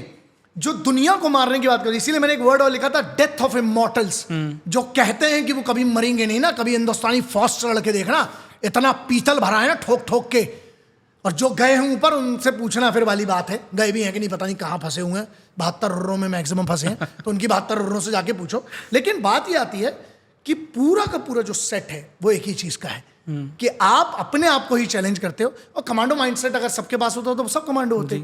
तो सीधी सी बात है कि हम उसमें एक छोटा मोटा अपना वही है ना कि हम उस पूरी समंदर में एक बूंद डालने की कोशिश करते हैं। So it is all about training can't be discuss and commando mindset is completely different. कहानियां बहुत है, लेकिन मैं उनको मानता हूं जो असल में जिनका नाम भी नहीं है, जो आज कहाँ है किसी को नहीं पता, उन गुमनाम हीरोज की बात है। मतलब मैं हमेशा तो बचपन से क्यूरियस था ये जानने के लिए, and because I have you here, गोली लगने के बाद में इंसान कितने देर में मरता है? क्योंकि पिक्चरों में तो बताता है पूरी जिंदगी उसे याद आती है, फ्लैशबैक्स आते हैं, पर एक्चुअल क्या होता है? बताता हूं कैसे। अगर गोली किसी को गले में लगी, एक एग्जांपल देते हैं, मान लीजिए आपको पैर के नीचे वाले हिस्से में लगी, तो ये मैं आपको वही चीज बता रहा हूं जो बहुत क्लोज सर्किट से ये चीज कह सकता हूं, मैं अपना कोई दावा नहीं करता हूं, ठीक है। गोली का लेकिन बेसिक सा प्रिंसिपल आपको अगर समझना है, क्योंकि छोटा मोटा जो मैं इजराइल में रहा, बहुत सारी जो चीजें की हैं, तो लेजेंड्स को कोट करता हूं मैं, अपने आप को कभी कोट नहीं करता इस मामले में। कोट ये है, गोली अगर तुम्हें लगने के बाद महसूस हो गई तो वो गोली नहीं थी, फिर वो डिस्प्रिन की थी। तुम जा चुके हो और तुम कहानी नहीं बता सकते। मैटर ये करता गोली कहां लगी उस पर हम डिस्कस कर सकते हैं। अगर सिर पे लगी तो ये कहानी कहां बनी, गए, गले पे लगी, गए तुरंत। सीधी सी बात है। गोली आप, अच्छा एग्जांपल देता हूं, गोली ऐसी घूमती है, ऐसी तो आती नहीं है। ओह माय गॉड, ढिसूम बड़े मूवी है, ठीक है, गोली लग गई, उसके बाद एक्शन चल रहा है, अरे तेरे को मैं देख लूंगा अगले जन्म में, बहुत सारी कुछ होती है, नागिन वाले डांस होगा, बहुत सारी चीजें होंगी। नहीं नहीं नहीं, गोली लग चुकी है। पहली बात तो सुनो, आप सुनो, मैं आपको बहुत छोटा सा एक किस्सा सुनाता हूं। एक आदमी, उसकी घड़ी गिरती है, एंड ये मैं व्यक्ति की पर्सनल टेस्टिमोनी की बात कर रहा हूं, लेजेंड की बात कर रहा हूं। इधर आके हाथ गिरता है धाड़ से, और वो अपने हाथ, वो ऐसा वो चारों तरफ से गोलियां चल रही हैं, शेलिंग हो रही है, ये हो रहा है, वो हो रहा है। ऑप्स के बीचों बीच में एक हाथ देखता, बोले अरे मेरी घड़ियां, और ये तो मेरी घड़ी है। बाद में देखता वो उसी का हाथ चीथड़ा होके गिरा था उसके सामने। इस समय उस आदमी को यह नहीं पता चला उसका हाथ उखड़ गया। उस समय आप पहली बात तो, बट यही तो ट्रेनिंग है ना, काम इन क्योस, जो मैं सिखाने की बात कर रहा हूं, उस कंट्रोवर्सी में क्यों नहीं बहका? काम इन क्योस, चारों तरफ तबाही मची हुई है, आपकी बेइज्जती हो रही है, ये हो रही, वो हो रही है, जिसको नहीं भी मौका था उसको भी मौका मिल गया। अब आप कैसे रिएक्ट करते हो? That's what training helps you. But गोली लगेगी, उसके बाद आप फर्स्ट एड बहुत आगे की चीज है, आप छोड़ दीजिए। अगर आप ऑप्स में हो, ऑप्स में अगर आप बच गए हो तो आपकी कहानी है साहब, लेकिन अगर आप नहीं बचे तो कोई कहानी नहीं है। तो बचता कब है? जब उसको गोली लगी और उसके साथी भी जिंदा थे। 10-15 लोग हैं, 25-25 गोलियों में। हमारे परमवीर चक्र हैं कुछ ऐसे जिनको लगी, उन बच्चे, राइफलमैन संजय कुमार साहब की बात कर लो, योगेंद्र सिंह साहब की बात कर लो, योगेंद्र सिंह यादव की बात कर लो, कैप्टन माना सिंह साहब की बात कर लो, वो भी है। बट यहां पर कमाल की बात यह है कि जब गोली का एक अनुभव है, बस आप गोली समझ लीजिए, गोली घूमती हुई जाती ग्रुप से, करेक्ट। उसकी स्पीड क्या है? पहली बात तो वो दिख नहीं सकती, तो ये ढिश ढिश ढिश, बेटा ये ढिश ढिश होता नहीं है कुछ। गोली चली, गोली लगी, चली का कान की बात है, इसीलिए कहते हैं ना सबसे पहले आप सुनते हो, देख तो पाते ही नहीं हो। अगर आपने सुना टैंग ढुश, आपको लगे हो डूम धाम, जो ये मूवी में ऐसा देखा टैंग ढूम, ना ना ना ना, ऐसा कुछ नहीं है। गोली लगी तो जहां से घुसेगी वो होल होगा छोटा, जहां से निकलेगी वो इतना मांस ले जाएगी, चीथड़ा, दैट्स इट। आपको क्या लग रहा है? गोली मतलब ऐसी लगी ऐसी निकल गई? हाँ, पता नहीं, ये वाली मुझे नहीं पता ऐसा नॉलेज। क्योंकि जब कोई चीज घूमती हुई जाएगी, भौरा देखा कभी? भौरा आप उसको चलाते हो और उसको जमीन में क्या करती है, वो गड्ढा कर देता है, करेक्ट, भौरा होता है, लट्टू। एक बात बताओ, उसी का 1 लाख गुना स्पीड के साथ वर्जन आ रहा है। 9mm हो गया, 5 आपका 515 हो गया, 7.62 हो गया, 5.56 हो गया। अगर आप नाटो राउंड की बात कर रहे हो, अलग अलग गोलियां, अलग अलग वेलोसिटी, अलग अलग उसकी ग्रुप्स कैसे, कौन सा हथियार से चली है। लेकिन इतना याद रखिए, कोई भी गोली जिसकी क्षमता अगर 30 मीटर दूर जाने की है, उसको कितनी ठाक टाक, और वो आपको लगी, वो चीथड़ा करके निकलती है। तो ये बिल्कुल गलत है कि गोली, क्योंकि आपने देखा नहीं है, और मैं दुआ करूंगा आपको कभी वो फेस ना करना पड़े। जो लगता है कि यहां से काटा वो अलग चीज है, और जहां लगेगी, हाँ मैक्सिमम चांसेस होते हैं अगर घुटने के नीचे लगी तो व्यक्ति के पैर जाएंगे, अगर थाई के ऊपर लगी है और अगर एक्सेस ब्लीडिंग हो गई उसको तो वो उसकी डेथ पक्की है। ओके। क्योंकि यहां से क्या होता है, अच्छा मैक्सिमम जिनको इन पार्ट्स में गोलियां लगी हुई हैं उसको इन्फेक्शन से मरने की ज्यादा चांसेस, वरना पैर तो कटेगा। ओके।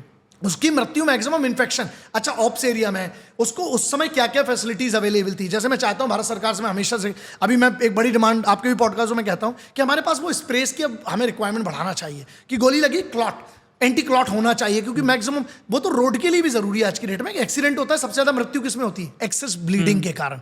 तो वहां पर, लेकिन जैसे आप कमर के ऊपर आए या कमर में सेंटर में लग गया तो क्या है, हाँ, गए आप ग्रोइंग के हिस्से में। अगर लेकिन आपको कमर की बोन टूटी है, मान लीजिए ठाक ये पड़ा, और उसके बाद सिंगल, अगर जैसे बुलेट प्रूफ जैकेट है तो इस हिस्से को चलिए आप माइनस कर दीजिए, ठीक है। लेकिन बाजू की रिब्स का क्या है, यहां तो कंफर्म है हिट, अगर ये पड़ा तो आपकी रिब टूट गई है, हार्ट में जाएगी, वहीं से लीवर, वहीं से किडनी फोड़ देगा वो, और गोली रुकती नहीं साहब। वो जब तक उसको उससे पावरफुल चीज ना मिल जाए, मतलब बोन में फंस गई मान लीजिए तो बात अलग है, धाड़ वो चीरते हुए निकलती है। और अगर पास में डिस्टेंस है ऐसा कोई है तो वो तो एक लाइन में मार के भी दो लोगों को जा सकती है। Okay. अगर गले में लगा, पीछे वाले का सिर है, ठक ठक ठक, वो भी हो सकता है। लेकिन ये सब एक्सेप्शंस है, स्नाइपर शॉट्स मूवी में अलग दिखते हैं, बहुत सारी चीजें। जैसे मूवीज में कमाल की बात है कि मूवीज में एक चीज अवॉइड कर देते हैं, है ना, वो कभी ग्रेविटी की बात नहीं करते। तुम्हारा बाप है ग्रेविटी, तुम सिर्फ टेम्परेचर ही चेक कर रहे हो, तो तुम सिर्फ डिस्टेंस ही चेक कर रहे हो, और भाई स्पॉटर कभी दिखाते नहीं हो, मेन काम स्पॉटर का भी होता है। There are lot of things, but वो एक स्नाइपर वर्ल्ड अलग है। हमारे हिंदुस्तान के भी बहुत कमाल के sniper, one of finest snipers Bharat के। हाँ, क्योंकि हमारे कोई बात नहीं करता, ये कोई बात इसलिए नहीं करेगा क्योंकि दुकानें बंद हो जाएंगी ना। मूवीज बहुत सारी हॉलीवुड वाले जो सुप्रीम बताते हैं, ऐसा नहीं है साहब। हमारे लड़के मतलब अनबिलीवेबल। स्पेशल फोर्सेस की अगर हम बात करें, अगर आप सर्जिकल स्ट्राइक का पब्लिक डोमेन में जो चीजें हैं वो तो अलग है, लेकिन आप पब्लिक डोमेन का ही चलो एक हिस्सा बताता हूं। आपको क्या लगता है, बगैर हैक किए पाकिस्तान की टेरिटरी में घुस गए होंगे? नहीं। तो हमारे इधर के हैकर्स का जो आर्म्ड फोर्सेस के अंदर है उनका लेवल क्या होगा? आर्म फोर्सेस में हैकर्स भी है। मैं एक क्वेश्चन ओपन छोड़ देता हूं, अगर नहीं है तो ये ऑप्स हुए कैसे? ट्रू। मतलब जो इंटरसेप्ट होती है चीजें वो कौन कर रहा है? मूंगफली वाला। नो ऑफेंस टू मूंगफली वाला, मैं तो बहुत अच्छे पसंद है मुझे, बट मैं बात कर रहा हूं सो अल्टीमेटली, क्योंकि प्रॉब्लम है जब आप एक कहानी को ना इंटरेस्टिंग बनाते हो। कहानी सिंपल सी बताता हूं, एक ऑप्स की कहानी समझिए इसको। आप गए, आपने एंटर किया, आपकी ट्रेनिंग जीरो। आप गए, आपने एंटर किया, आपकी ट्रेनिंग जीरो। आप जो प्लान करके गए सबसे बड़ा झूठ है जो तुम प्लान करके जाओगे, वैसा कभी भी ऑप्स होगा नहीं होगा। ठक। अच्छा, तुम्हारी प्लानिंग चली, सामने वाले ने कुछ नहीं प्लान किया, और यही तो प्रॉब्लम है। इसीलिए ट्रेनिंग, मतलब जो आप ट्रेनिंग कर रहे हैं, अगर उनको पता है आपने ट्रेनिंग कैसे की, वैसे ही अम्बुश लगेगा, वैसे ही वो काउंटर उसका तैयार करेंगे। इसीलिए training should not be disclosed. Okay, that's the reason. अगर आपको पता है कि मैं सीढ़ियों से ऊपर आ रहा हूं तो मैं सीढ़ी का दरवाजा बंद कर दूंगा। अगर आपको पता है मैं लिफ्ट से ऊपर आ रहा हूं तो वो लिफ्ट में पहले से, आपको पता है हर माले में एक बंदा बैठा हुआ है, आप खोलते साथ गोली चला हुआ, आपने धड़ से ग्रेनेड पड़ गया। There are lot of things. अच्छा, आप कितने भी बड़े महान हो, आपकी कितनी भी दुआएं हो, आपके साथ कुछ भी हो, ग्रेनेड के सामने नहीं चलती बेवकूफ। गोली के सामने हाँ बच जाओगे, वो बात की लगी तो ना, और गलत जगह लगी तो गए। तो इसीलिए बहुत बड़ा मैटर क्या करता है, ये आपका फेथ होता है। किलिंग इंस्टिंक्ट बहुत जरूरी है। या कुंफू कराटे, आधे कुंफू बने हुए हैं, आधे डांडिया सिखा रहे हैं, पागल आगल हो गए बे। सामने वाले के पास 9mm का हथियार, सामने वाले के राइफल है, तुम सिखा रहे, एक और है, किसी का हथियार छिना लो। हमारे डले हुए 25 साल पुराने वीडियो हथियार छिनाने के, वो तब इसलिए जरूरी थे, वो पुलिस के काम के हैं। क्यों? मान लीजिए पुलिस का कोई व्यक्ति कहीं गया किसी को अरेस्ट करने और उसने कट्टा लगा दिया, वो बात अलग है। रात को पुलिस वाले को रोक लिया और गला पे लगा लिया, तब उसको हथियार छीनना कैसे है? पास से। लेकिन जिसके पास हथियार है वो इतना ट्रेंड हो चुका है, ये 25 साल बाद की बात कर रहा हूं, क्योंकि मुझे नहीं पता कि मैंने कोई 15-20 साल पुराना कोई वीडियो कहीं पे भी मेरा होगा, जो है वो बहुत पुराने हैं। उस समय वो ट्रेनिंग की रिक्वायरमेंट थी। That's a part of UAC, unarmoured combat. Unarmoured combat, इसके दो हिस्से होते हैं। एक अनआर्म्ड कॉम्बैट, मतलब हम दोनों के पास हथियार नहीं है, ठीक है, लेकिन उसका एक हिस्सा होता है मार्शल आर्ट्स। मार्शल आर्ट्स वो है भाई जहां नियुद्ध कला, उसका हिंदी में डिस्क्रिप्शन है नियुद्ध कला, लेकिन हम नियुद्ध मतलब खाली हाथों से लड़ने की कला है, नियुद्ध कला। अब एक बात बताओ, आपके पास हथियार है और हम सांप बना के बैठे हैं। पहले तो तुम हमारा सांप तोड़ोगे, फिर हमारी मतलब आदमी मरेगा, दूसरी चीज, फिर उसके बाद एक और चीज है, आपने उसके बाद लेके आया लाठी, है ना, डांडिया, दो इतनी बड़ी बड़ी लाठी, बोले ऐसे बच लोगे। अब आप पागल आदमी हो, तुम्हारी बेवकूफ हो। अच्छा, चाकू का एक और सुनो, नया आइटम, तो अब सच और रियलिटी, चाकू लाई और ऐसी चाकू मारी, तुमने ऐसा हाथ घुमाया और तुमने ऐसा छिना लिया, पागल आगल हो गए बे। कभी चाकू खाइए? चाकू वाला आदमी, पहली बात तो नशेड़ियों की बात करते हैं, उनकी छोड़ो, टेररिस्ट की, वो पहली बात तो अफीम गांजा उनके अंदर चरस है, तो वो वैसे ही सेंसेस में नहीं है। उनका मकसद है, एक और बड़ा सवाल है कि हमारी फोर्सेज जब इतनी ट्रेंड है, जो आपने नहीं किया बताता हूं, हमारी फोर्सेज जब इतनी ट्रेंड है तो हमको 3-3 दिन क्यों लग जाते हैं? टेररिस्ट आके क्यों मार के चले जाते हैं? उसके रीजन है, उनको यहां मरने आए हैं और तबाही मचाने आए हैं, हमें अपने लोगों को भी तो बचाना है। करेक्ट। मतलब घर में 20 लोग हैं, फौज चाहे तो धम घर ही उड़ा दे, लेकिन वो नहीं मूवीज में हो सकता, मूवी में भी नहीं होना चाहिए, कभी नहीं। आई डोंट, मूवी में भी नहीं होता। We have to save our people, so we have to save our people. दो टारगेट है, पहले हमें बचाया जाता है, पहले हमें अपने लोगों को बचाना है, फिर शत्रु को एलिमिनेट करना है, दैट्स द रीजन। ठीक है, अब क्या जो मूवीज हम देख रहे हैं वो भी तो देख रहे होंगे ना, बहुत सारी चीजें एक्सपोज भी होती हैं, फिर भी वो जो मूवी में देख रहे हैं उसके बाद भी क्यों मरते हैं, ये सोचो। क्योंकि इसका मतलब ऐसी कोई ट्रेनिंग होगी जो उनको नहीं पता। That's what is all about.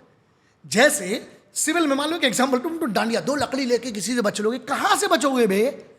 वो जिंदा खाता है, वो बकरा ऐसा काट के तुम्हें काट लेगा, तुम्हारे मुंह में काट लेगा वो। दूसरी चीज, तुम एक बात कर रहे हो, चाकू डैगर, ठीक है, तुमने किया, तुमने अरे तो पागल आदमी है क्या? कोई ने चाकू मारी, तुमने छिना ली, क्या बात कर रहे हो यार? जो चरसी गर्दुल्ला भी होगा ना, ब्लेड वालों को देखा मैंने बहुत सारा इस पे, मैं रहा हूं कुछ ऐसे एरियाज में, ब्लेड है जीप के नीचे, एक पहलवान बड़े से बड़ा ऐसा ब्लेड निकालेगा, मार देगा। क्या कर लिया पहलवान ने? पहलवान इंतजार, जो कि पहलवान, देखो पहलवान के सामने कोई पहलवान आएगा, लेकिन पीछे से वार कर दिया, यहां पे कट लगा दिया एक्सेस ब्लीडिंग से। दूसरा, जब आपके पास छुरा है ना, आप मारोगे खाच खाच, एक में नहीं रुकता, वो पागल है, उसका 20, और ये 95% केसेस में है, जब भी स्टैब किया गया है, एक स्टैब नहीं है, 20, 22, 25 स्टैब किए जाते हैं, तो वो तो आतंकवादी, वो तो ट्रेनिंग भी लेके आ रहा है। तो आप ये कैसे मान सकते हो कि अच्छा आपने बोला है पिस्टल लगा दी, ऐसी पिस्टल लगाई, उसने पिस्टल छिना ली, अरे मौसी का लौंडा है, तुम्हारी बुआ का लौंडा है, वो तुम्हें पिस्टल देके चला जाएगा। पहली, कोई भी ट्रेंड आदमी पास से पिस्टल नहीं लगाता, दूर से या तो गोली मारेगा, और जिसको अरेस्ट करना है, अरेस्ट प्रोटोकॉल अलग होते हैं, मूवी जैसा बिल्कुल नहीं होता। मूवी में कैसा बताया जाता है और रियलिटी बिल्कुल अलग होती है। तो गोली वाला आपका सवाल क्लियर है। तो ये जो ट्रेनिंग दिखाई जाती है, सिर्फ इतना भरोसा करिए अपनी फोर्सेस पे कि वो जिस दिन चाहेगी, जहां से चाहेगी और जो चाहेगी वो करने के काबिल है, और मैं इसीलिए उनसे प्यार करता हूँ, मोहब्बत करता हूँ। ओके सर, एक और चीज़, ये गोली की बात हमने समझ ली, बट अब जैसे यहाँ पे मेरे कैमरामैन खड़े हैं, अगर इनके ऊपर मैं यहाँ से गोली चला दूँ, क्या ये करेक्ट टाइम पे वहाँ से जंप मार के उस गोली से बच सकते हैं? Is that possible? कमाल का सवाल है। पहली बात तो आप आर्म्स एक्ट में अरेस्ट हो जाओगे, तुम्हारे पास बंदूक आई कहाँ से? आर्म्स एक्ट लगता है उसमें, ठीक है, आपके पास बंदूक कहाँ से आई? पहला तो सवाल ये है। अगर लाइसेंस पिस्टल है तो अभी आपके पास नहीं होगी, चुनाव का समय, अभी थाने में जमा है, सीधी सी बात है, आचार संहिता लगी हुई है, कोड ऑफ कंडक्ट है। फिर भी मान लीजिए आपके पास इलीगल है और मैं उसका हिस्सा नहीं हूं, आप इनको गोली मारेंगे, पहली बात उस आदमी को काहे को मारना, वो तो आपकी टीम का है। फिर भी अगर आपकी तमन्ना है इस जवाब को जानने की, तो सिंपल सी बात है, मूवी अलग चीज है, रियलिटी में कंटाप नहीं दिखता, आप तो गोली की बात कर रहे हो। रियलिटी में जब थप्पड़ पड़ता है, एक एग्जांपल देखो, 2 लोगों की लड़ाई हुई, क्या आप ये जज कर सकते हो कि कौन कंटाप मारेगा और कौन बच लेगा? कभी नहीं। थप्पड़ नहीं दिखता है, जिसकी 1000 गुना लो स्पीड है। पूरा गेम स्पीड का, इसीलिए मैं कहता हूं, मेरा पूरा काम ट्रेनिंग में, मैं हमेशा चाहे किसी को भी सिखाऊं, मेरा एक चीज फोकस क्लियर है, स्पीड पे काम करो, क्योंकि उसका कोई तोड़ नहीं है। आप स्ट्रेंथ बना सकते हो, आप फ्लेक्सिबिलिटी बना सकते हो, आप एंड्योरेंस बना सकते हो, आप स्पीड नहीं बना सकते। स्पीड रियाज से आती है। उदाहरण देता हूं, अगर मेरा एक डायलॉग है बड़ा फेमस है कि तलवार निकालने में इतना वक्त ना लग जाए कि सामने वाला चप्पल मार के चला जाए। समझ में आ गया? गोली मारोगे ये ऐसा ना, इसके पहले ही निकल चुके होंगे। बंदूक की गोली की छोड़ दीजिए, आप एक काम करिए, पत्थर लीजिए, जिसकी स्पीड गोली से कम होगी, आप उसको पत्थर से मार दीजिए, ये बच के दिखा दे। टाइमिंग, अच्छा फुटबॉल में जब किक होती है, जब गोलकीपर को जंप करना होता है, एक बात बताओ आप, वो क्या फुटबॉल से तेज हो सकता है? वो उससे स्लो होता है, जिसकी सालों की ट्रेनिंग है। तो पत्थर से आप नहीं बच सकते, फुटबॉल से नहीं बच सकते, आप कहां बात करो गोली से बचने की? तो ये कहानी के लिए अच्छा है जो लोग ऐसी बातें करते हैं कि धिशाम और ये बच गए, ये मूवी के लिए अच्छा है। असल में ना, थप्पड़ से नहीं बच सकते हो, पत्थर से नहीं बच सकते हो। और माँ, पूरी दुनिया में मैं हमेशा कहता हूं, आप तो बचपन से स्नाइपर के साथ हो, किसी को पता ही नहीं है। मैं बचपन से, हाँ, हम सब स्नाइपर के साथ रहे। आप लोग डीओपी साहब, आप लोग भी एक स्नाइपर के साथ बचपन से हो। किसी को पता ही नहीं है, जिस पे हम बात ही नहीं करते, जो दुनिया का सबसे सुप्रीम स्नाइपर है। साला तुम माँ की चप्पल से बच के दिखाओ, तुम सब चीज से बच सकते हो। तुम माँ कैसे पता नहीं उसका अंदाज, चप्पल तुमको चप्पल या कोई चीज फेंक के मारेगी ना माँ, झाड़ू हो चप्पल हो, जो राष्ट्रीय मारने की चीजें मारता, चप्पल तो फिक्स है। और स्पेशली वही पुरानी नीली वाली चलती थी, टप पड़ेगी। अब बताओ साला हम माँ की चप्पल से बच नहीं पा रहे, तो वो स्नाइपर अपनी माँ है सबसे बड़ी, और पिताजी फिर थोड़ा और आपको लेवल बढ़ाना है तो फिर पिताजी का लेवल बढ़ता है। तो आप सोचो आप उससे नहीं बच पा रहे हो। तो ये सब चीजें झूठ है। इसलिए कृपया करके सामने वाला कोई आपके ऊपर, मान लीजिए कभी लूट रहा है कोई आदमी और सामने वाला पिस्तौल थाम ले, तो सबसे दो ही चीजें ध्यान रखना है, presence of mind and absence of body.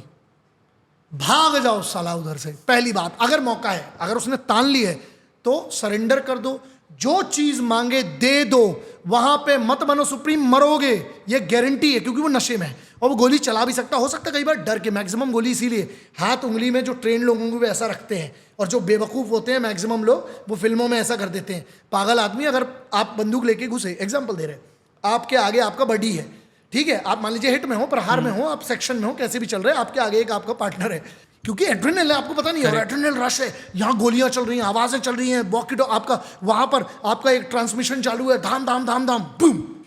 यही है उन गलतियों से बचने के लिए। और अगर गोली चलाई तो ऐसा होता फिर फौज को ना, फिर ये बचने वाला पुलिस को सिखाया जा रहा होता। समझ में आ गया?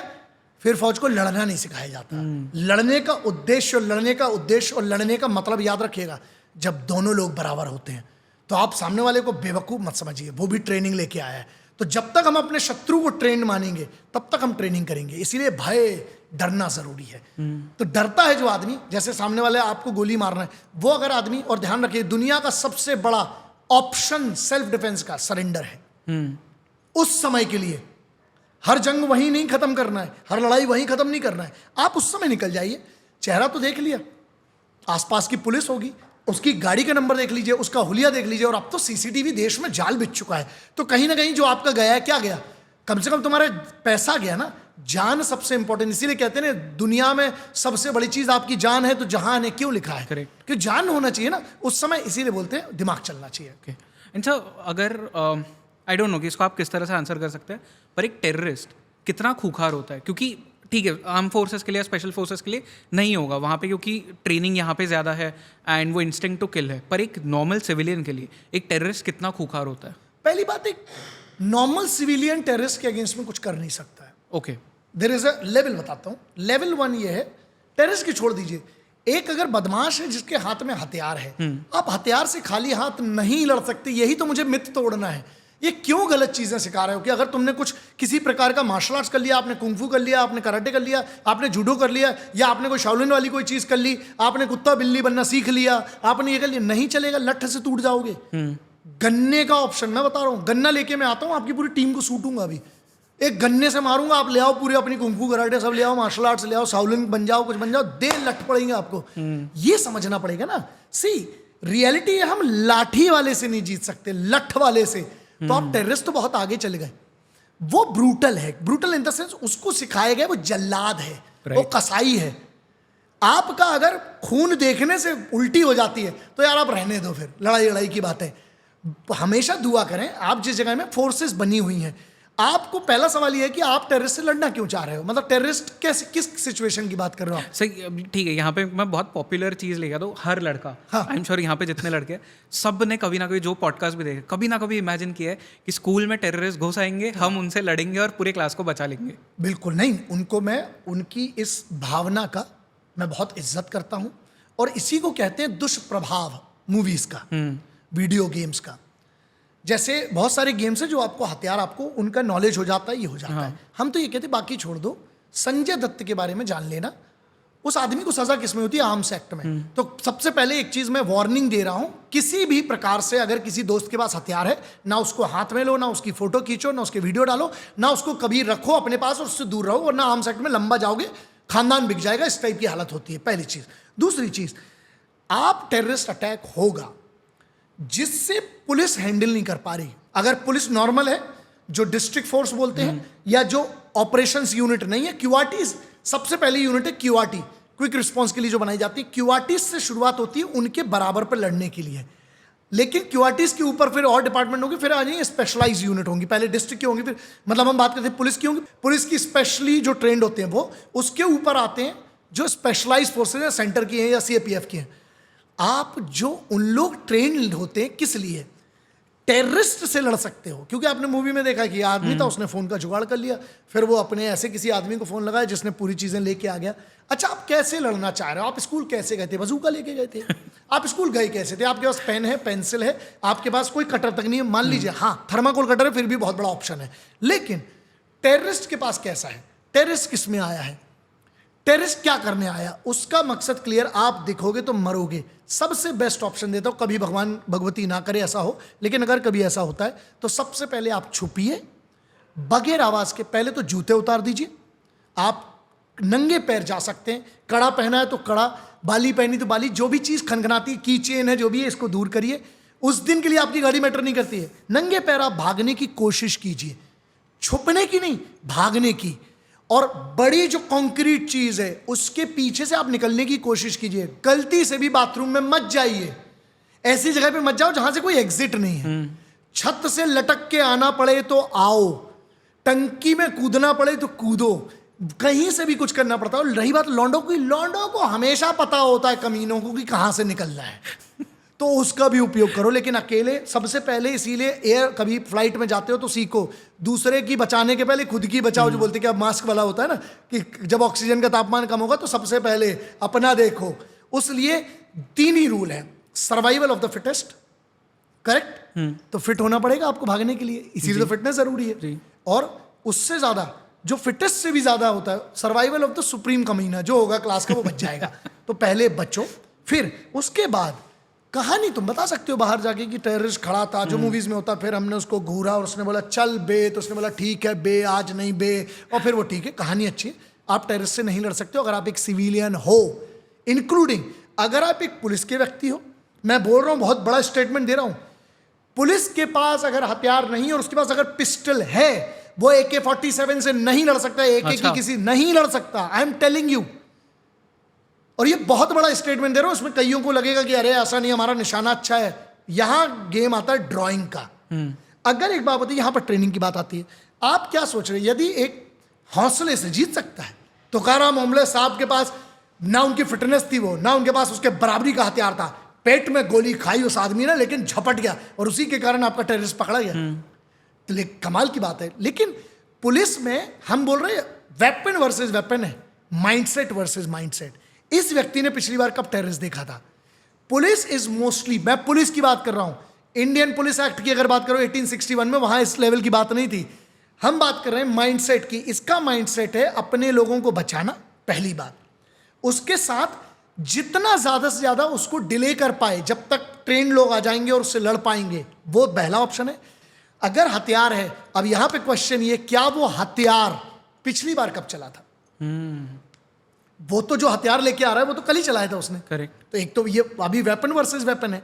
तीसरी मेरी ये डिमांड है भारत की सीएपीएफ से, सेंट्रल आर्म्ड पुलिस फोर्सेस, जो कि गृह मंत्रालय के अंतर्गत आती हैं, आपको आपकी जो पुलिस फोर्सेज हैं, जो हमारी पैरामिलिट्री फोर्सेज के अलावा जो हमारी पुलिस की फोर्सेज, डिस्ट्रिक्ट फोर्स, इन सब की फायरिंग की प्रैक्टिस कराना जरूरी है। आप फिटनेस की मत कराओ, फायरिंग की जरूर कराओ। क्या उनमें वो किलिंग इंस्टिंक्ट रह गई है अब किसी पे गोली चलाने की? ये भी तो देखो भाई। मैं हमेशा कहता हूं कि सामने वाले के पास पिस्टल है, आपके पास पिस्टल है, बात अलग है। AK जैसा, एक बात बताइए, खतरनाक हथियारों में से AK सीरीज है, AK-56 की हम बात कर लो, 47 की बात कर लो, हमारे पास भी है ना। हमारे पास तो नए नए, हमारे तो खुद का इंडियन वर्जन है जिसकी हम कभी बात ही नहीं करते। इंडियन इतनी अच्छी हमारी DRDO है, हमारे इतने वेपन इंडस्ट्रीज हैं। एक बात बताओ, उस हथियार की स्पीड के वर्सेस, मैंने क्या कहा था कि पूरा खेल स्पीड का है। तुमने उसको देखा, उसने तुमको देखा। बब्बा और हाथी और शेर की कहानी नहीं है बे। देखा उसको तो तुम्हें उसको देखना है, उसको देखना भी नहीं है। वो अंधा फायर करता है, ड्रर। कैसे बचोगे इससे? साउंड सबसे पहले आपके कान से पता चलता है। आपकी गोली छोड़िए, उसका फायर की साउंड जब तक आएगा आप मर चुके हैं। तो एक तो बात। दूसरी चीज, पुलिस के व्यक्ति के पास बचाव क्या है? क्या उसने BP बुलेट प्रूफ जैकेट पहनी है? नहीं पहनी होगा। तो अगर नहीं पहनी है, अरे यार थाने का एक व्यक्ति है, अगर तुरंत अभी हमला हुआ, वो गया तो वो तो शिकार बन जाएगा। उसका क्या है कि कंट्रोल रूम में फोन करके, जब तक रिजर्व फोर्स नहीं आती है, वो और मेरी गृह मंत्रालय और हर राज्य के DGP साहब और गृह मंत्री से ये मेरा सुझाव है, आप अपने लोगों को फायरिंग की प्रैक्टिस जरूर करवाएं, क्योंकि राशन से इंपॉर्टेंट जंग में आपका राशन आपके हथियार में भरा हुआ है। और मैं कहता हूं दुनिया का सबसे बड़ा बडी जो है ना, वो आपके हथियार से उगलता हुआ गोली और उसकी आग है। आपको किसी की जरूरत नहीं, अगर आपकी अच्छी ट्रेनिंग है धम से गोली आप मारोगे, लेकिन बेटा गेम में मारना और असल में मारना, पहली बात तो कान सुन्न हो जाएंगे पहले फायर में। जब पहला राउंड चलेगा ना, टासू, कान फट चुका होगा और बहुत कुछ और, लेकिन कान तो गारंटी की फट चुका होगा। तो जब आपका दिमाग बंद हो गया, कान, आपको पता है एक सुतली बम आता है भारत में, नॉर्थ में बहुत फेमस है, वो कान बंद कर देता है। उसके बाद दिमाग काम करना बंद हो जाता है। जब थप्पड़ पड़ता है तो कान बंद हो जाता है। ये उससे 100 गुना ज्यादा आवाज करता है, डम। और लोग जो कहते हैं ना कि हम गए, हमारा दिमाग चल रहा था, हमने ये प्लान किया, अरे पागल आदमी, जब 50-500 गोली चल रही होती है ना आजू बाजू से, दिमाग की छोड़, तेरे को बाजू वाले की आवाज नहीं आ रही होती जब खुद का हथियार चल रहा होता है। तो क्या बात करते हो यार, सिर्फ वॉकी टॉकी में, वो भी इनबिल्ट और वो भी यहां से है तो बात अलग है, लेकिन आपके वॉकी टॉकी से आप लीक हो जाओगे। अच्छा चैनल तो 20 ही है, आप तुरंत सेम फ्रीक्वेंसी में जाके सेम वॉकी टॉकी पे हैक हो चुके हो। इसीलिए अलग अलग वो टेक्नोलॉजीज होती हैं which I don't want to discuss here, but झूठ से निकलो, और स्कूल में कभी हमला हो तो अपने आप को बचाओ, अपने साथ वालों को बचाओ, सबसे पहले अपने आप को बचाओ, प्रिकॉशंस लो, निकलो। ओके। एंड सर, हमने देखा था कुछ साल पहले जब बुरहान वानी को मारा गया था, उसकी बॉडी लौटा दी इंडियन आर्मी ने वापस, एंड फिर उसके बाद में जो हंगामा हुआ, उसकी जनाजे में जो हज़ारों लोग आए, उसे सपोर्ट किया, एंड वहीं से शायद और 10-15 बुरहान वानी पैदा हो गए। तो क्या इंडियन आर्मी को या इंडिया को इन टेररिस्ट को मारने के बाद उनकी बॉडी वापस करनी चाहिए? करना चाहिए। ओके। सर काट के, बॉडी की बात चल रही है, कर दो सालों की, कर दो इन हरामखोरों की, सर काट लो, इतना सा सॉल्यूशन है इसका। बॉडी की तुमने डिमांड की, बॉडी तुम्हें मिल गई। दूसरा, जस्टिफाइड है, पुलवामा में जो मेरे शहीद हुए उनके शरीर के टुकड़ों का क्या? यही तो बात आ जाती है ना, जो डिमांड करने वाले कुछ मीडिया वाले भी हैं, ह्यूमन राइट्स एक्टिविस्ट आ जाते हैं। करेक्ट। एक बात बताओ, यही जो ऑल आइज ऑन राफा, एक बात बताओ, इनने कभी मांग की कि उन शहीदों के परिवार, उनका दर्जा क्या है आज सरकार में? आज उनके परिवार में जब उनके चीथड़े टुकड़े आए हैं, कमाल की बात है ना। उस दिन मैंने एक लाइन लिखी थी कि साहब उस माँ का जवाब जरूर दीजिएगा जो कहती है कि मेरा बेटा आधा इंच छोटा होता है तो आप हाइट कम बोल के बाहर निकाल देते हो, आपने तो लाश ही उसकी कई इंच कम टुकड़ों में दी है। वो माँ क्या जवाब दे? तो इनकी बॉडी दो अगर देना है तो, लेकिन ये मेरा व्यक्तिगत मत है, मैं, भारत सरकार का अपना एक निर्णय हो सकता है, आर्म्ड फोर्सेस का, मैं उनको रिप्रेजेंट नहीं करता हूं। मैं एक हिंदुस्तानी होने के नाते ये बात कर रहा हूं, अगर बॉडी देना भी तो दो, सर काट लो इन हरामखोरों के, आतंकवादियों की बॉडी, जिनको उनसे सिंपैथी, पहले तो उनको भी खड़ा करो और इनके साथ ही भेज दो। तो ये वाली बात है। दुनिया में अगर शांति चाहिए ना, तो सबसे ताकतवर लोगों को ऐसे कुछ निर्णय लेना पड़ेगा, बाकी सब वैसे ही शांत हो जाएंगे। जी। सो सर, आपके वेबसाइट पे मैंने एक चीज़ देखी थी, colonel Sharon Gat, I hope कि मैं नाम सही ले रहा हूँ, लेजेंड। उन्होंने आपको भी लेजेंड कहा, मतलब what is that whole story? ये बहुत बड़ी बात है। कर्नल शैरन गैट इज, ये मेरे ख्याल से आप बात करें, मेरी वेबसाइट पे नहीं है, दैट्स अ फैन क्लब। नहीं, I think it was an interview. Interview उनका था, हाँ, जो इजराइल में हुआ, कुछ हुआ, फिर उसके बाद बहुत Right. सारे लोगों ने मुझसे लिया। कर्नल शैरन गैट साहब जो हैं, उस समय कर्नल थे जब हम बात कर रहे हैं, ये आईडीएफ, इजराइल डिफेंस फोर्स के लेजेंड माने जाते हैं। उनकी कितनी किलिंग है उसका हिसाब ही अलग है। जब फलस्तीन, गाजा और उसके बाद पूरा का पूरा फ्रंट था, लेबनान, जॉर्डन, सीरिया, इसमें उस आदमी ने 3 जंग लड़ी हैं। 20,000 लोगों का ट्रूप्स उस आदमी ने लीड किया। वो स्पेशल फोर्सेस की बात कर रहा हूँ, I am not talking about a normal somebody who is not seen the ops. मतलब उनको कहा जाता है, उनको घोस्ट मिथ है वो आदमी, अपने आप में लेजेंड है वो, बहुत इज्जत है मेरे, मतलब काउंटर टेररिज्म में अगर मैं बात करूं तो उस आदमी का, मतलब I have seen a very few people at that level. वो इतनी एज के बाद भी, so he is basically the training chief and the commanding officer of Israeli special forces. Right. तो आप समझ सकते हो क्या ब्रूटल आदमी होगा, जिसके पास पूरे ही राक्षस हैं, सीधी सी बात है। घोस्ट, इसीलिए घोस्ट कहा जाता है जिसके बारे में, जिसकी कहानियां हैं, कोई जानता नहीं। घोस्ट का मतलब ये होता है जिसकी कहानियां, जिसको सच किसी को नहीं पता। धुआं है ना, सुना है आपने, लेकिन है कि नहीं है किसी को नहीं पता। तो उनने वो मिट्टी सिस्टम के बारे में, वो मुझे वो कहते हैं कि वो आर अ लेजेंड, वो मैं कहता हूँ, मैं उनको कहता हूँ, मैं चीफ कहता हूँ उनको, और वो मुझे लेजेंडरी ग्रैंड मास्टर कहते हैं। ये उनकी इज्जत सम्मान है। बट मैं ये कहता हूँ कि शायद यही कमाया देश के लिए, कि आज अगर वो मेरे मिट्टी सिस्टम के बारे में बात करते हैं, मिट्टी सिस्टम को सम्मान देते हैं, तो वो आदमी कौन है यार, जिसने अपनी 30 साल की नौकरी की हुई है और उसके बाद रिजर्व फोर्स के भी चीफ रहे हैं। मतलब उनको फौज ही नहीं छोड़ती है। Correct. तो उनको वो उस लेवल पे है कि वो एक कहानी और है उनके बारे में कि जब उनका कोई दोस्त था वो प्रधानमंत्री बन गया, तो उस आदमी ने ये कहा कि मैं इसको, मेरे से जूनियर था ये, मैं इसकी बात नहीं सुनूंगा, बट इसका पद बड़ा है तो मैं बात सुनूंगा, लेकिन मैं इससे बेहतर है मैं रिटायर हो जाऊं, अभी बहुत कर लिया। तो उसके पास वहां के आईडीएफ डिफेंस मिनिस्टर और प्राइम मिनिस्टर गए थे कि you are the only one जिसने 3 वॉर्स देखी है, क्या हमारे इधर वेटरन्स को इतनी इज्जत मिलना चाहिए? मैं हमेशा ये सवाल उठाता हूं। उनको लाया गया और and then he was the, उनके एडवाइजर थे। अभी ही इज दी, मतलब ये वही व्यक्ति हैं जो पूरी इजराइल की डिफेंस फोर्स के जो कमांडोज हैं, आप शिनबेत की बात कर लें, शरत मक्काल की बात कर लें, उन सबके ट्रेनिंग चीफ। तो जो ट्रेनिंग हमेशा याद रखिएगा, गुरु ना चेलों से बेहतर होता है, इसीलिए गुरु होता है, वरना वो गुरु क्यों होता है, फिर वो चेला होता है। तो कर्नल शेरन गेट साहब हैं, वो मेरे मिट्टी इस सिस्टम को बड़ी सम्मान करते हैं, लेकिन मिट्टी सिस्टम के पहले एक वर्ड है कमांडोज मिट्टी system.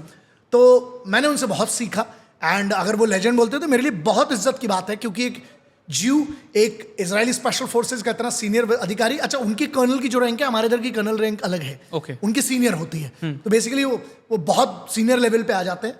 So it's an honour, और आपने अच्छा हुआ आपने उनकी याद दिलाई। I'll send this interview to him. I have highest respect for him. I hope so love किसी him. दिन वो पॉडकास्ट पे आए हमारी। Yeah, I would see if he visits India, I'll speak to him. Yeah. Why not? And he is the legend. That's why I'm speaking in English. So I would say that Colonel Sharon Gott, he is the legend, my buddy, my brother, and I have highest respect for him for the things what he has done for the country selflessly and what he is doing right now for youth. ये वही व्यक्ति हैं. He is the one who started this campaign where he said the civilians should also be trained in arms. Oh, okay. Yes, because Israel mein the weapons are allowed. Right. So he is the like wholesale authority. He has an academy, and I wish if anybody goes to Israel, like, so he would not be available. He's the boss. He's chief. He's a part of these special forces. But they can visit his academy and learn at least the self-defense, Krav Maga, and other things. Right. So that's why he's a legend. He's my buddy, brother. He's the legend, Colonel Sharon Gett. Sir आपने काफ़ी time Indian commandos के साथ में spend किया है, special forces के साथ में, and eight the same time Israeli defence forces के साथ भी किया है। कुछ डिफरेंसेस या सिमिलैरिटीज जो दोनों ही जगह पे आपको देखने मिलती है? I don't claim all this, मतलब ना मैंने इंडियन कमांडोज के साथ वक्त गुजारा, ना मैंने इजरायली स्पेशल फोर्सेस के साथ वक्त गुजारा, ना आईडीएफ के साथ। ये कहानियां हैं, कुछ लोग ऐसी बनाते हैं, मैं इसको ना इंडोर्स करता हूँ ना मानता हूँ। There are 2 reasons. हम सब उस समाज से आते हैं जहां पर माँ बाप को पता है कि शादी के बाद ये करेंगे क्या। नाच क्यों रहे होते हैं इन लोग, सोचना कभी। सबको पता है शादी के बाद करेंगे क्या, लेकिन फिर भी दायरे हैं। माँ बाप को भी पता है कि बेटा बहू क्या करते हैं, बेटी दामाद क्या करते हैं, पर दायरे हैं, क्योंकि मेरा समाज दायरे का है, मतलब मेरी संस्कृति है, तो मैं इसको संस्कृति से जोड़ता हूं। मेरी परवरिश ने मुझे हड्डियां तोड़ना सिखाई हैं, भरोसा तोड़ना नहीं। और जिनने अपने राज मेरे साथ शेयर किए हैं, मैं उन राज को बेचूंगा नहीं। इसीलिए मैंने कहा कि मेरे लिए मेरी रोजी रोटी, इज्जत, शोहरत और हर शौक के लिए, इसीलिए मैंने कहा और मैंने लिखा कि आज भी मेरा हुनर पसीना और मेरा हुनर पसीना और खून काफ़ी है मेरी इज्जत और काम के लिए। आज भी मुझे वतन बेचने की ज़रूरत नहीं। इसीलिए एक और लाइन कही, इसी पे लिखी मैंने कि आज भी मैं अपना खून पसीना और हुनर बेचता हूँ, वतन नहीं, राज नहीं, वो भरोसा नहीं जो लोगों ने मुझ पे किया। उनने मुझ पे भरोसा करके कुछ बातें शेयर की होंगी। अब शेयर करना, किसी का अपना ट्रेनिंग सिस्टम शेयर करना और किसी के वो ट्रेनिंग की बात, उसकी सबसे महंगी चीज़ क्या, आप सोचिए, उसका सबसे बड़ा इन्वेस्टमेंट क्या है कि वो बचेगा कैसे और वो दुश्मन को मारेगा कैसे। मैं आपके पॉडकास्ट पे बताऊं क्यों? यही तो बात है ना साहब। अच्छा, मैं पॉडकास्ट में बता दूंगा 2-4-10 कहानियां, इससे व्यूज आ जाएंगे, आपकी इज्जत बढ़ जाएगी, आप बोलोगे सर आप लेजेंड हो, ये हो साहब। लेकिन मैंने ना धोखा कर दिया। मैं धोखेबाज नहीं हूँ, मैं धोखा नहीं कर सकता हूँ उस यार से, उस बंदे से जिसने बैठकर रात को, जो अपनी बीवी बच्चों से बात नहीं कर पा रहा, उसने एक बात शेयर की थी, जो अपने माँ बाप से दूर है उस वतन के लिए, चाहे वो राष्ट्र हमारा हो चाहे कोई भी हो, सिपाही किसी भी देश का हो, मैं उसकी इज्जत करता हूँ। हो सकता है वो दुश्मन हो सकता है वो दुश्मन हो अपना, लेकिन ठीक है यार, वो अपने वतन की तरफ से लड़ रहा है, मैं उसकी इज्जत दूंगा। इसीलिए तो कोड ऑफ कंडक्ट है यार। इसीलिए तो जब मानेकशॉ साहब ने जब सरेंडर कराया तो उनको इज्जत दी गई। उन पूरे 92,000 से ज्यादा सैनिकों को हमारे जनरल साहब ने इज्जत दी। तो यही तो बात होती है, फौज के कुछ नियम होते हैं, कुछ दस्तूर होते हैं। दुश्मन, अच्छा, और जब आप कहते हो आप अपने दुश्मन की बुराई करते हो, तो आप अपनी भी तो बुराई कर रहे हो, क्योंकि 2 बराबरी के लोग दुश्मन होते हैं, तभी तो लड़ाई होती है। आप उसकी इज्जत करिए यार। इसीलिए तो आप, अगर कोई मार्शल आर्ट से क्या सीखना चाहिए, मार्शल आर्ट से फिटनेस, एजिलिटी, कॉन्फिडेंस और at the same time bow down. आप Japanese, one of the finest fighters, warriors, ninjas, उनका पूरा लीनेज है। दुश्मन को झुकते हैं। हमारी संस्कृति कहती है झुकने की, ये हमारी संस्कृति है, तो हम संस्कारों से जोड़ते हैं, तो हम इज्जत करते हैं, क्यों ना करें, हम इज्जत की। अच्छा, कोई अपन को कुछ बुरा कहता है तो अगर वो मेरे बारे में कह रहा है तो वो व्यक्तिगत है, लेकिन अगर वो राष्ट्र के बारे में कह रहा है वो व्यक्तिगत नहीं है, वो मैं ज़्यादा पर्सनल लेता हूँ। Okay sir, in a very brief manner मैं चाहता हूँ कि आप एक चीज़ बताइए, क्योंकि जब शिशुपाल ने अपनी 99 मिस्टेक्स कर दी, 100वीं पे उसे मरना पड़ा। श्री कृष्णा ने वो वादा किया था 99 मिस्टेक्स पे कुछ नहीं करेंगे, 100वीं पे मैं मार दूंगा। हमास ने 99 मिस्टेक्स कर दी, 7 October was there 100th mistake. Israel क्या करेगा, पैलेस्टीन का, हमास का? अब 3 चीज़ें हैं, मैं बहुत भविष्यवाणी नहीं करता हूँ क्योंकि वो एक बड़ा टफ काम है। It's all related to warfare. ये अब जिस लेवल पे एस्केलेट हुआ है, इसमें एक पूरा का पूरा एंगल है क्रिप्टो का, इसमें पूरा का पूरा इथेरियम का एक एंगल है, इसमें this lot of things in that. आप हमेशा एक बात है ना कि ऐसी वाणी, राजू श्रीवास्तव साहब अब नहीं रहे, स्वर्गीय राजू श्रीवास्तव साहब, उन्होंने कमाल की बात कही थी, जोक है लेकिन बहुत बहुत मजबूत सी बात है कि ऐसी वाणी बोलिए पक्का झगड़ा होए, मगर ऐसे किसी से ना बोलिए जो अपन से तगड़ा होए। यह हूती का एंगल है, ये आज का मुद्दा नहीं है, ये ऑस्मन 1 के टाइम की बात है। आप ये 922 से लेकर आएंगे तो बहुत बड़ा इतिहास है। इतिहास में इसलिए ज्यादा नहीं घुसता क्योंकि मैं भरोसा करता हूं कि वर्तमान देखा जाए और भविष्य में क्या कर सकते हैं हम, क्योंकि अनप्रेडिक्टेबल है ये। लेकिन इजराइल, मैं आपको बहुत सीधी बात बता रहा हूँ, वो किसी की नहीं सुनने वाला। ना तुम यूएन, नाटो फाटो, वो किसी की नहीं सुनता, और नाटो वैसे भी फेल हो चुका है रशिया वाली वॉर में पूरा का पूरा। तो यहाँ जियो पॉलिटिक्स समझने के लिए समझना पड़ेगा कि शिशुपाल वाला जो एग्जाम्पल है वो बहुत कमाल का दिया आपने। Hamas is a terrorist organization. जो वहां के लोग, एक बात बताओ, जो वहां फलस्तीन में लोग हैं वो तो खुद परेशान हैं इनसे। हमास, लेकिन जब आप जिताओगे, बनी बात है, आप टेररिस्ट ऑर्गेनाइजेशन को अगर आप जिताओगे जो बैन है, आप उसका समर्थन कैसे कर सकते हो? लेकिन एक बात और है ना कि वो मजबूरी भी है, वरना गोली मार देंगे। तो वहां पर सबसे ज्यादा जो फलस्तीन के लोग हैं वो सबसे ज्यादा उनसे परेशान है। अच्छा, ये लैंड डिस्प्यूट है, जैसे वही कश्मीर वाली बात, तो हम लोग का कोई वैसे डिस्प्यूट नहीं है, उस पर अपन को बात जरूर करना चाहिए पीओके पे, क्योंकि मैं हमेशा उस पर बहुत वोकल रहा हूं। ये लैंड डिस्प्यूट था, लेकिन जब ये फोर्सेस की लड़ाई है, कुछ नहीं कर सकते तुम्हें ईरान। अब वही वाली बात है, हम कहते हैं तो हमने तो उस दिन भी कहा था ये किसी बड़े को मरवा के मानेंगे, मरवा लिया ना राष्ट्रपति। अब भाई देखो, हम तो बोलते हैं, और हम जो बोलते हैं तो अब कोई लोग बोलते हैं कि आप एनालिसिस पे, नहीं, काली जवान है, महाकाली के भक्त हैं, बोल दिया, हमारे बोलने से राष्ट्रपति मर रहा है तो फिर तो हम टेररिस्ट ही मरवा लें। सब चीजों के एंगल होते हैं। आप मुसाद को भूल गए, अपमान यहां मुसाद का हुआ है। यहां आर्म्ड फोर्सेस की बात में करते, जब कोई इंटेलिजेंस फेल होता है ना, तो ये ईगो नहीं हर्ट होता है, फिर वो फिर सेल्फ रिस्पेक्ट पे, आत्मसम्मान पे बात आ गई। मुसाद मजाक नहीं है, जरा म्यूनिक से लेके आप पूरा का पूरा निकालिएगा, फिर ऐसा नहीं है। जब 20 देशों में घुस के मार सकते हैं तो ठीक है, ईरान और उनका चलता रहता है, वो उनका मुद्दा, अपन उसमें ज्यादा नहीं घुसते। लेकिन शिशुपाल को इंडिया से कनेक्ट करते हैं, चलिए उनका जो होगा देख लिया जाएगा, समाचार आप भी देख लेना, हम भी, लेकिन बहुत जोर से पेले जाएंगे, ये बात बिल्कुल क्लियर है, और घर में घुस के पेले जाएंगे, बिकॉज इजराइल की कैपेसिटी है घर में मारने की, इनकी नहीं है। क्योंकि तुम्हारी फौज, वो जो भी देखो, टेररिस्ट ही रहेगा। ऑर्गेनाइज फोर्स है हुती की, उनकी स्पेशल फोर्स है, वो यमन वाला, और ये जो चलेगा। अब ये बड़े लेवल पे एस्केलेट होगा, बहुत सारे लोग हैं, वर्ल्ड वॉर और ये सब इस पर पे एंगल आ गए, बहुत सारे लोग इस पे अपने जियो पॉलिटिक्स अपना ज्ञान पेले पड़े, किसी को कुछ नहीं पता होता। वॉर का अगला दिन अगर आप और हम ही बैठ के पॉडकास्ट पे डिसाइड कर लेंगे तो वो पगले हैं जो उधर पे नेशनलिस्ट एनालिस्ट बैठे हुए हैं, मतलब एनएसए कुछ नहीं बोल रहे, नेशनल सिक्योरिटी एडवाइजर वो कुछ नहीं बोल रहे हैं, तुम बोल रहे हो। तुम्हें कौन सा नॉलेज है भाई? 10 पेपर तुमने पढ़ लिए, 4 अल जजीरा उठा लिए तुमने, और 4 तुमने अल्ट न्यूज के फैक्ट चेक कर लिए तुमने, 4-5 जो खुद ही का जिसका फैक्ट चेक नहीं हो पा रहा, जो खुद जेल गया था। बताओ, मतलब हमें ये समझ में नहीं आता है उनकी बातें कैसे मान सकते हो जो अफवाह फैलाने के लिए जेल जा चुके हैं। उस लौंडे की तुम बात मान रहे, कोई भी हो, जैसे कि जिस पे एफआईआर किस बात की, जरा वो भी तो देख लो, फेक न्यूज फैलाने की। राइट। तो यही बात है, आधी इसमें फेक न्यूज है, क्योंकि इजराइल जब मारेगा ना साहब तो समझ में नहीं आएगा। ये मैं आपको आज कह सकता हूं, और मैं बहुत इस बात को बहुत हक से कह रहा हूं, बहुत गंदा पेले जाएंगे, क्योंकि वो फोर्स अलग है। उसका रीजन बताते हूँ, वहां उनसे देशभक्ति, अच्छा कोई भी देश हो, लेकिन मैं आपको बता रहा हूँ उनकी रिजर्व फोर्स थी, उनके ऊपर हमला हुआ, व्हाट्सएप मैसेज किया, पूरी दुनिया में जो ज्यूस काम कर रहे थे वापस आ गए। हमारे इधर उल्टा है साला, हमारे तो सबसे पहले शिशुपाल ही भाग के जाएंगे, मारोगे कैसे? एक कृष्ण था, एक सुदर्शन, लाखों शिशुपाल, लाखों गद्दार, कहां से इतने सुदर्शन लाओगे? राष्ट्र की तकलीफ ये है ना।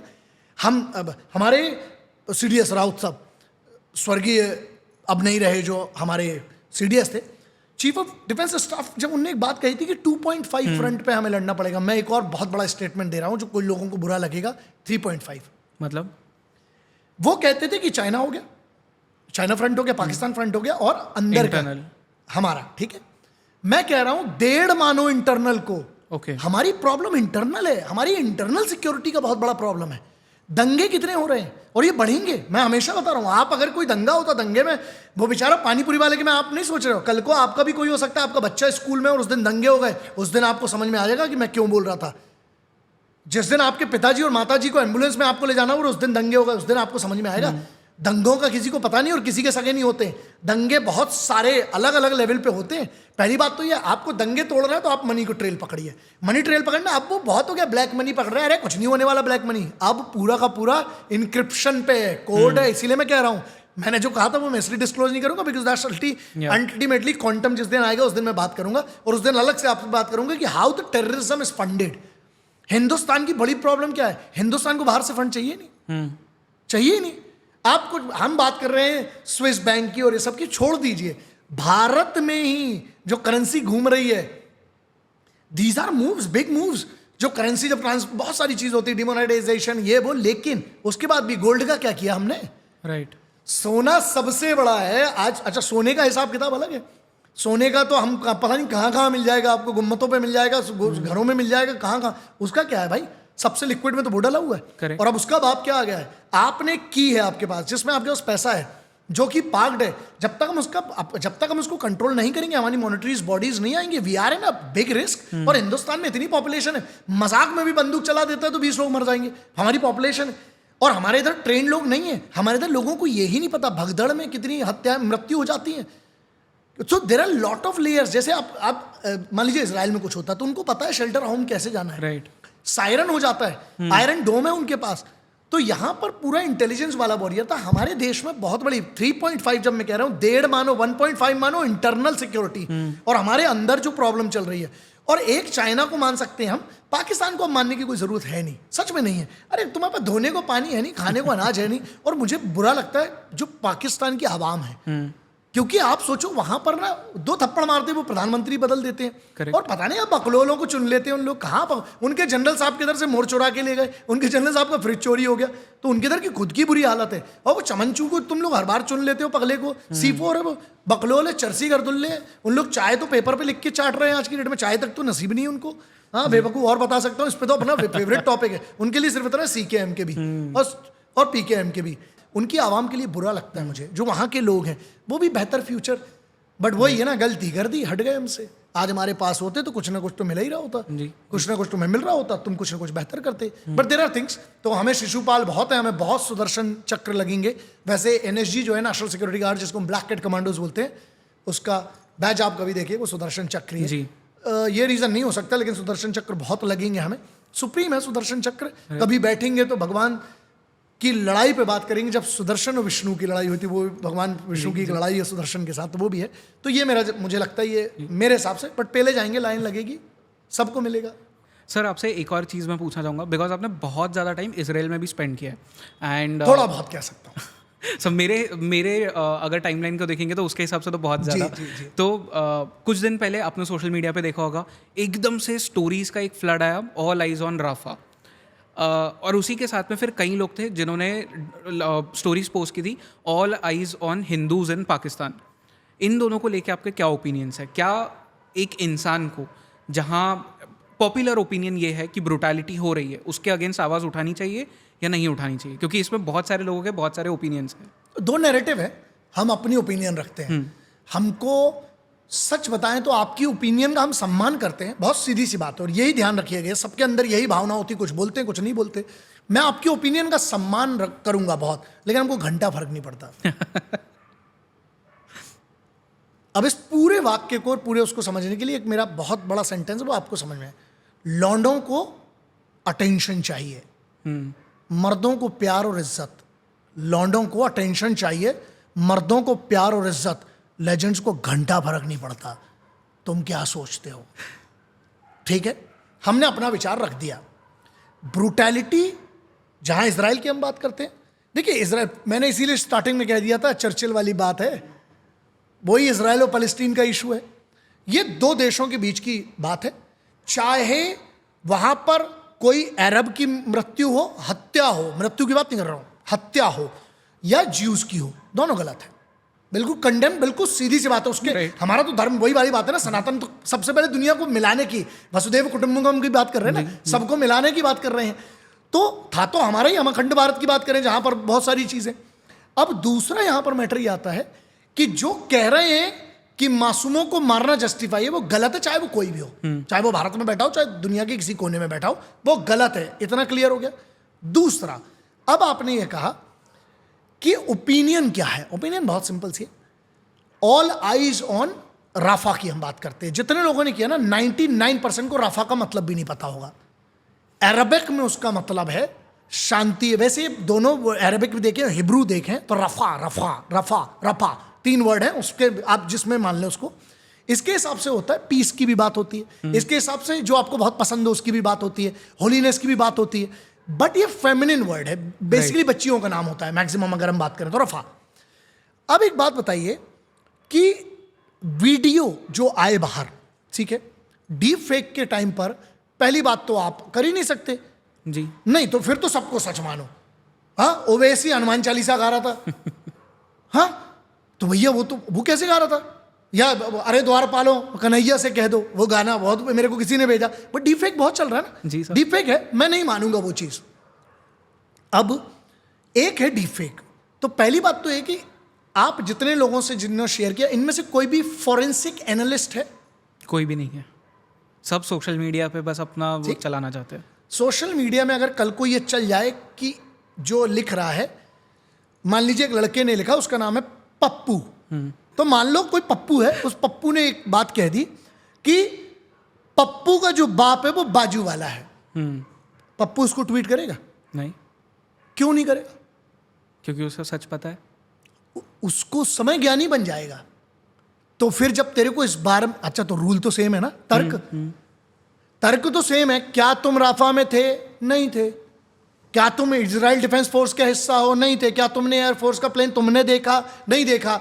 दूसरा नैरेटिव कहता है कि वहां पर एक्सप्लोजिव रखे हुए थे, क्या वो देखा? नहीं देखा। तो नैरेटिव तो 14 मैं आपको बता दूंगा। पूरा गेम ही तो साइबर का है ना। करेक्ट। पूरा गेम ही डिजिटल वॉरफेयर का है, साइबर वॉरफेयर का है। क्वांटम, आप लोग आज एआई पे मरे पड़े हो, अभी तो क्वांटम आ रहा है तुम्हारा बाप। तो बहुत सारी चीजें हैं। सच जब ना पता होना, तो मैं ये कहता हूं झूठ का साथ मत दो। सच जब ना पता हो तो मौन धारण करना सबसे बड़ा बुद्धि का काम है। सच और झूठ में डिफरेंशिएट कैसे करें? इसी को तो कहते हैं परवरिश। अगर आपने बादाम खाई है तो मैक्सिमम ये बात है कि आप झूठ पे भरोसा कर लोगे। धोखे और जूते खाए हैं तो नहीं करोगे। रिपीट करूं? जी। अगर हो सकता है बहुत बादाम खा लिए तो अपने आप को बहुत बुद्धिमान मान रहे हो, ऐसा कुछ नहीं होता।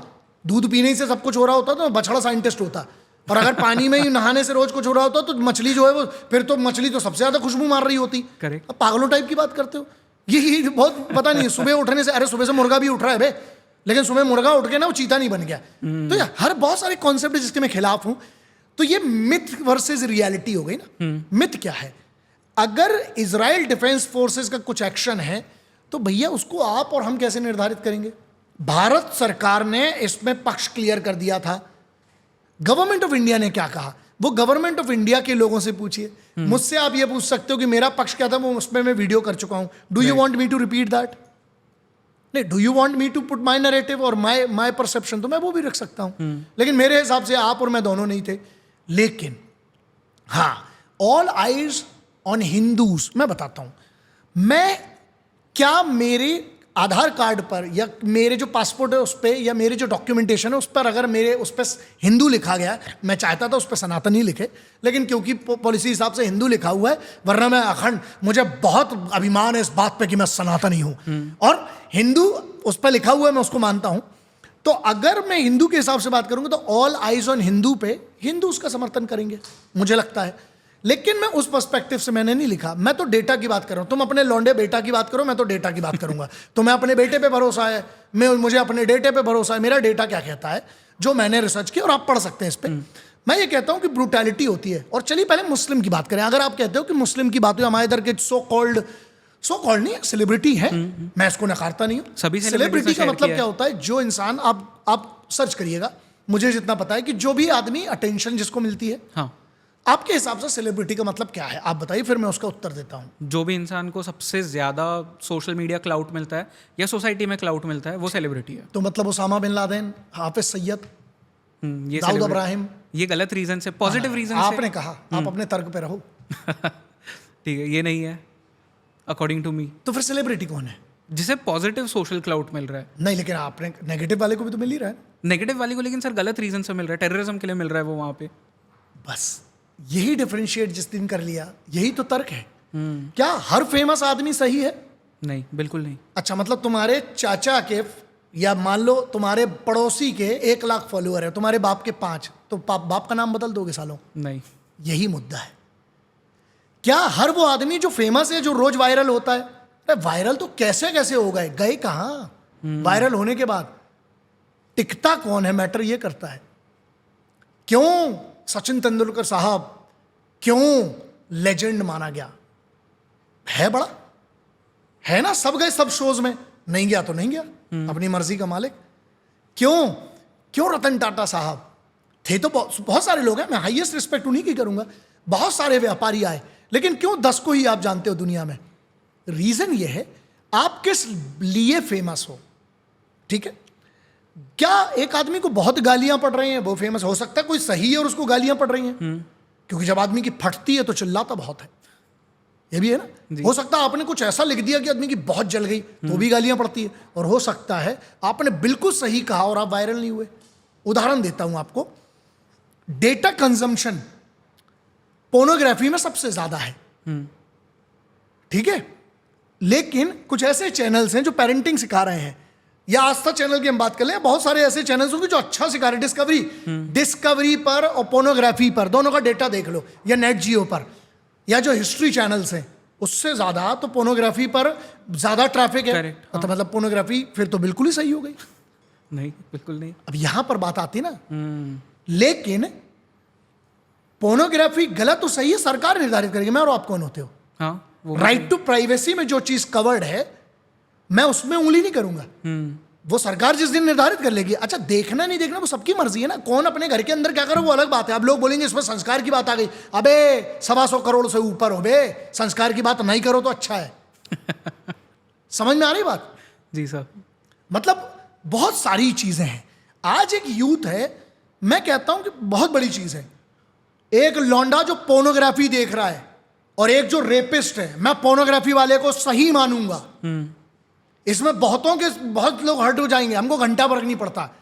अगर एक लड़का है, मान लीजिए वो किसी की बहन बेटी को नहीं छेड़ रहा है और वो पोर्नोग्राफी देख रहा है अपने घर के अंदर, मैं उसको गलत नहीं कहूंगा, वो उसकी पर्सनल चॉइस भी है, उसकी परवरिश भी है। अब मैं अगर वही लौंडा स्पोर्ट्स में होता है, मेरे साथ जो कोई भी ट्रेनिंग करता है, मैं बोल रहा हूं जिन लोगों को मैं जानता हूं, अरे तुम पोर्नोग्राफी की बात कर रहे हो, जूता उतारने का, कच्छा उतारने का होश नहीं है।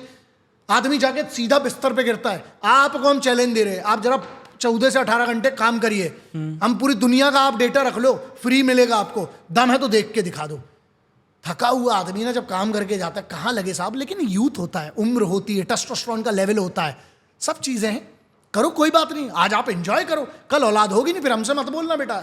बहुत सारी चीजें हैं ना, तो हर चीज का अच्छा बुरा मरो, उसमें हमको कोई लेना देना, पर्सनल चीज है। लेकिन घूम फिर के बात क्यों आती है, आप डेटा कंजम्पशन, क्यों मैंने कहा ये, क्यों मैंने इतना इस बात को आपको घुमा के बस समझा रहा हूं, क्योंकि सीधी बात तो यह है, जिनने किया सपोर्ट उनकी एस्थेसी, जो नहीं किया उनकी भी एस्थेसी, हमको क्या फर्क पड़ रहा। लेकिन पर्सपेक्टिव है, मेरा पर्सपेक्टिव यह है, जब मलाला यूसुफ को गोली मारी जाती है, अगर आप कह रहे हो कि आप मुस्लिमों को सपोर्ट कर रहे हो, ठीक है, तब तुम लोगों ने, जिनके फॉलोअर्स इतने हैं, इनकी जिम्मेदारी होना चाहिए साहब।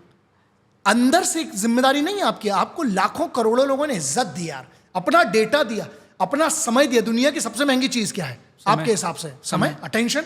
मरा किस लिए जा रहा आदमी? आप पॉडकास्ट काहे को कर रहे हो साहब? लोग आपको जाने, आपको इज्जत दें कि अरे साहब आपका पॉडकास्ट देखा, आपकी ये चीज, हम काहे को सोशल मीडिया पे। ये सबसे बड़े 2 झूठ हैं, एक कि मेरे को सोशल मीडिया पे नहीं रहना, मैं I don't like this all social media. अबे झूठा आदमी, नकली प्रोफाइल बना बना के तू ही पिंकी और रिंकी बन के बैठा हुआ है आधे लोग। तो बहुत सारी चीजें हैं, सबको अटेंशन चाहिए। बताता हूं, अगर अटेंशन नहीं चाहिए तो आप नए कपड़े क्यों खरीदते हो? किसी ने शादी में बुलाया, जाओ अपने कच्छे में, फटे वाले में, चप्पल पहन के जाओ। अटेंशन चाहिए, इसलिए आप तैयार होते हो।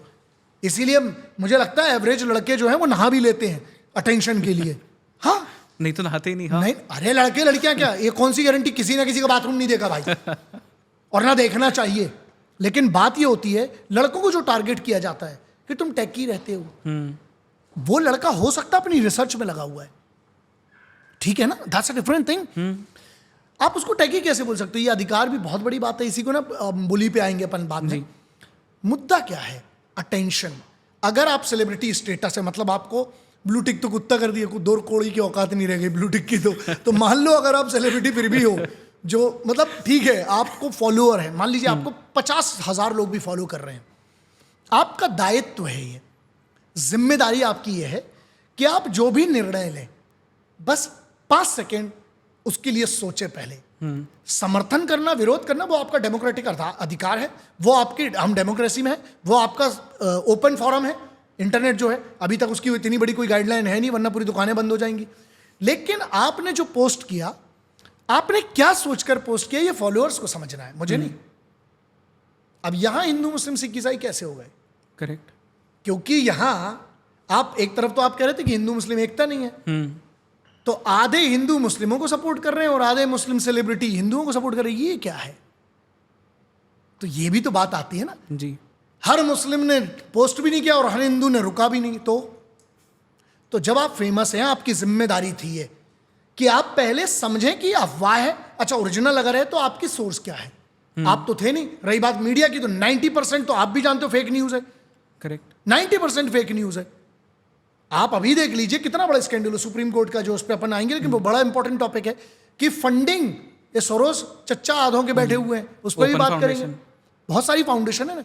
तो हम जो इंफॉर्मेशन हमारे तक आ रही है वो क्या पहुंचाई जा रही है या सर्च कर रहे हो आप? सर्च इंजन ऑप्टिमाइजेशन, ये आपकी हैबिट, क्या बॉट्स क्या पकड़ रहे हैं? आप जो आपको लग रहा है आपका बायोमेट्रिक्स, आपकी आंखों का रेटिना, एक बचा हुआ एक जमाना गया साहब, तुम बेच चुके हो। जमीर की बात नहीं करता हूं, डेटा बेच चुके हो। जमीर अभी भी जिंदा है, इसलिए वतन जिंदा है मेरा। तो हमको क्या करना चाहिए था, जो लोगों को पहले सोच लेना था, लेकिन अगर कर दिया तो मेरा पक्ष। 20% एक डेटा कहता है, जब पाकिस्तान बना तो 20% डेटा की बात हो रही थी, आज 1.2 एक डेटा कहता है, एक कहता है 0.2%। तो एक बात बताइए, तो जब हिंदू बच्ची का यहीं पे ना, रेपिस्ट को रेपिस्ट मानो, कातिल को कातिल, धर्म मत दूड़ो जब मॉब लिंचिंग होती है, यही लफड़ा है।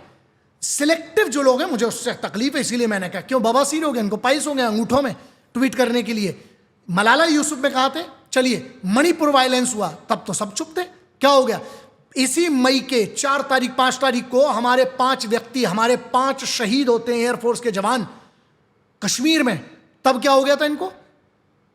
और दूसरी बात है, क्या इन्हीं लोगों ने, चलिए ब्रूटैलिटी की बात करते, क्या इन्हीं लोगों ने जब हमास ने हमला किया था, क्या इन्हीं लोगों ने, यही सेलिब्रिटीज की, इन्हीं लोगों की बात कर रहा हूं, इन्हीं फेमस लोगों ने जब हमास ने हमला किया था पहली बार, और जब हमास का हमला हुआ था शबात के दिन, उस दिन जब वहां पर जो ज्यूज मरे थे, क्या इन्हीं लोगों ने उस दिन कहा था ऑल आइज ऑन?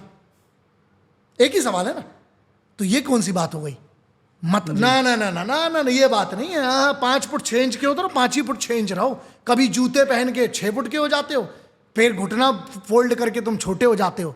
हाँ, मैं उसको नहीं मानता। इनके अंदर की इंसानियत मर चुकी है। फिर ये अपना नैरेटिव चला रहे हैं, तो इसका मतलब अच्छा, तो फिर आप नेताओं को क्यों गाली बकते हो? बड़े नेता तो ये हुए नेता। अच्छा, नेता और अभिनेता की बात है, फिर तो दोनों को टारगेट कर रहे हो ना तुम। तो नेता को फिर सिर्फ क्यों टारगेट कर रहे हो, चाहे वो किसी भी पार्टी का हो? अभिनेता को भी करिए। और ट्रोल हो जाते हैं, फटी होती तो फिर डिलीट क्यों की बे? फटी तो डिलीट क्यों की? अच्छा दम थी तो रखते। फिर हम तो आज भी उसी स्टैंड पे हैं। जब अच्छा, एक यहीं पे लफड़ा है, चाहे आसिफा का बलात्कार हो या हत्या हो, चाहे प्रियंका रेड्डी का जलाया जाए और बलात्कार हो ना, मैं दोनों के लिए आवाज उठाते आया हूं। जब हमले हुए, अच्छा तो 26/11 का जब, मैं बोलता हूं फॉरेन की कोई अबे तुमको दुनिया 4000 4500 किलोमीटर दूर की परवाह पड़ी है। हिंदुस्तान के मुद्दों पे क्या होता है इन कमीनों को? मैं बोल रहा हूं ये कमीने हरामखोर हैं। क्या होता है कमीने का मतलब? गूगल कर लेना। और हरामखोर का भी मतलब चोर को इज्जत और कुत्ते को शुद्धगी हजम नहीं होता। बंद करो साला देश में इनको देना। यही लफड़ा है। चोर को इज्जत दोगे तो तुम चोर के साथी होगे, तुम भी जेल जाओगे और तुम भी चोर की मानसिकता वाले कहलाओगे। और कुत्ते को शुद्धगी खिलाओगे, किसी भी ब्रीड का, वो बाल झड़ जाएंगे। यही लफड़ा है। चोर को इज्जत और कुत्ते को शुद्धगी। बंद करो इस देश में, सब सुधर जाएंगे। एक दिन ट्रोलिंग से तुम डरते हो तो फट्टू हुए बे। अच्छा, तुम मूवी में तो बड़ा दिखाते हो, तुम्हारी स्लोमो में एंट्री हो रही है, पीछे से बम फूट रहा है, तुमने एक हाथ मारा 10 लोग गिर गए, अब क्यों फटी? ध्यान रखना साहब, एक वोट की बहुत ताकत है और एक कमेंट की भी ताकत है। हाँ, बशर्ते वो बॉट्स ना हो, बशर्ते वो खरीदे हुए ना हो। तो यहां पर अगर आपको इतनी परवाह थी तो सोच लेते। तो ये मुद्दा है मेरा। मैं स्टैंड करता हूं कि अगर मैं इस बात का भी स्टैंड नहीं ले पाया तो फिर यार, फिर तो धिक्कार जो लोग मुझे फॉलो करते हैं, मुझे प्यार करते हैं, इज्जत करते हैं, जो पैर पड़ रहे हैं, जो सम्मान दे रहे हैं, जो गुरु कह रहे हैं, मास्टर जी कह रहे हैं, तो यार ये मेरी जिम्मेदारी है कि मैं सच का साथ दूं। सच ये है कि इन लोगों ने बगैर जानकारी के कुछ कर दिया और फटी तो आधों ने डिलीट भी कर लिया। अच्छा, एक बात बताओ, तुमने स्टोरी लगाई, ठीक, अब उदाहरण बताते हैं। स्टोरी का मतलब ही होते है तुम्हारी सिर्फ जो भी चीज है बेटा 24 घंटे की है। हाँ ठीक, तुम में दम है, हम सबको चैलेंज कर रहे हैं, वीडियो बनाओ। हाँ, पोस्ट करो। पोस्ट करो, क्यों नहीं कर रहे? तुम पैसे लेके स्पॉन्सर्ड वाली पोस्ट के लिए खड़े हो जाते हो ना। वो बोलता है कपड़े उतार, तो तुम कपड़े उतार कर वहां खड़े होते हो ना साला, जब तुम्हें पैसा मिलता है एक पोस्ट के लिए। अच्छा, मैं मूवी की बात नहीं कर रहा हूं, मैं बात कर रहा हूं, मैं बिजनेस की बात नहीं कर रहा हूं, मैं बात कर रहा हूं स्पॉन्सर्ड वीडियोस की जी। मैं बात कर रहा हूं स्पॉन्सर्ड पोस्ट की, जहां तुम एक चीज को प्रमोट करते हो जो हो सकता है लाखों लोगों की भावनाओं को आहत कर दे, लेकिन तुम पोस्ट करते हो ना सालों। तुम कर रहे हो ना कुछ ब्रांड्स को, तुम करते हो ना, तुम जलाते हो ना लोगों को, तुम वो चीजें पहन पहन के दिखा रहे हो ना जो एक गरीब का बच्चा नहीं अफोर्ड कर सकता, लेकिन तुम करते हो। तुम हर उस मोबाइल का ऐड कर रहे हो ना जो साला तुम यूज नहीं कर रहे हो। तुम बेवकूफ बनाते हो ना उस बिल्डिंग का ऐड करके जहां तुम नहीं रह रहे हो। तुम उस गाड़ी का करते हो ना ऐड जो तुम नहीं करते हो। तुम खुद शुगर नहीं लेते हो साले, और तुम मीठा जिससे बर्बाद हो रहे हैं लोग, मर रहे हैं, जो उनको खिलाते हो ना मीठा, तुम खुद साले जो खुद नहीं करते हो, तुम करते हो ना हर उस चीज का ऐड जो तुम यूज नहीं कर रहे हो। तब क्यों? अच्छा, क्योंकि वहां पैसे मिल रहे हैं, मतलब तुम्हारी कीमत सिर्फ चंद कौड़ी के पैसों में बिकने वालों, और तुमको फिर भी कोई फॉलोअर तुम सत्य ढूंढ कहां रहे हो? इन लौंडों ने अपने माँ बाप से नहीं पूछा। एक सेलिब्रिटी, एक जो आदमी फेमस है, उसने लिख दिया तुम उसके फॉलोअर। मतलब किसी के 25 मिलियन फॉलोअर हैं, किसी के 50 मिलियन फॉलोअर हैं, और किसी के मान लो 50,000 फॉलोअर हैं। तो ये बात वही है। हाँ, अच्छा, कमाल की बात है, ये लोग जिसके 50 मिलियन फॉलोअर हैं, 20 या 10 मिलियन फॉलोअर है, उसको मान रहे हैं 1 मिलियन फॉलोअर। इनके खुद के बाप का अकाउंट ही नहीं है इंस्टाग्राम पे, या इनकी माँ का। तो मतलब तेरे लिए वो सेलिब्रिटी, तेरे लिए वो टीचर जिसको इस विषय पे ज्ञान था, क्या इनने किसी उस आदमी की पोस्ट देखी जिसने एक्सपर्टीज है इजराइल में के बारे में, गाजा के बारे में, फलस्तीन के बारे में? कितनी लंबी बॉर्डर, इनको तो ये नहीं पता होगा। करेक्ट, हाँ। इनको अच्छा, इनको यही नहीं पता कि क्या ये असल में रिफ्यूजी कैंप था। इनको यही नहीं पता कि क्या एयरफोर्स, अच्छा एयरफोर्स थी इजराइल की, बताया किसने? कौन सी दूरबीन है तुम्हारे पास साले, जो तुम इधर से बेवकूफ बैठे बैठे तुम इधर से तुमने देख लिया कि वो दूरबीन में दिख गया कि भैया वो इजराइल का है। अच्छा, एक बात बताइए, एक नैरेटिव ये है कि उसकी एक रात पहले इजराइल पर हमला हुआ है, हमास ने किया है। अच्छा, उसके पहले हूती को क्यों कोई नहीं बात करता?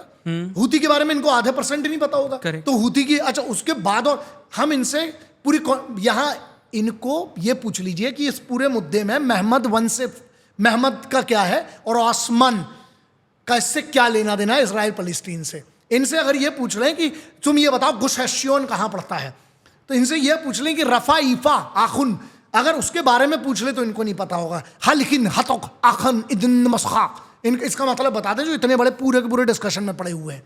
यही तो लफड़ा है साहब। ज्ञान की समस्या नहीं है, अर्ध ज्ञान। और आप क्या गलत आदमी को, अच्छा और करिए, मैं तो चाहता हूं गलत आदमी को फॉलो करिए, क्योंकि कल जूते कैसे खाओगे फिर? गलत यही तो है ना, अफवाह। हिंदुस्तान में अफवाहों से बहुत दंगे हुए साहब।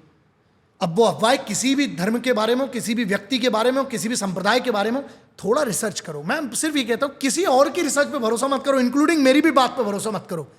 खुद का रिसर्च करो, खुद का रिसर्च कर लो। नहीं, तुम्हारे पास टाइम नहीं है ना कि तुम फिर वही बात है, मैगी 2 मिनट में तुम्हें हर चीज। अच्छा, मैगी अच्छी है बुरी है वो तो तुम निर्धारित करोगे। आप देख बात बताइए। मैं कहता हूं आप बढ़िया उबाल के गू खाइए, हमें उससे क्या लेना देना है? आपकी मर्जी है साला, लोग खा ही रहे हैं।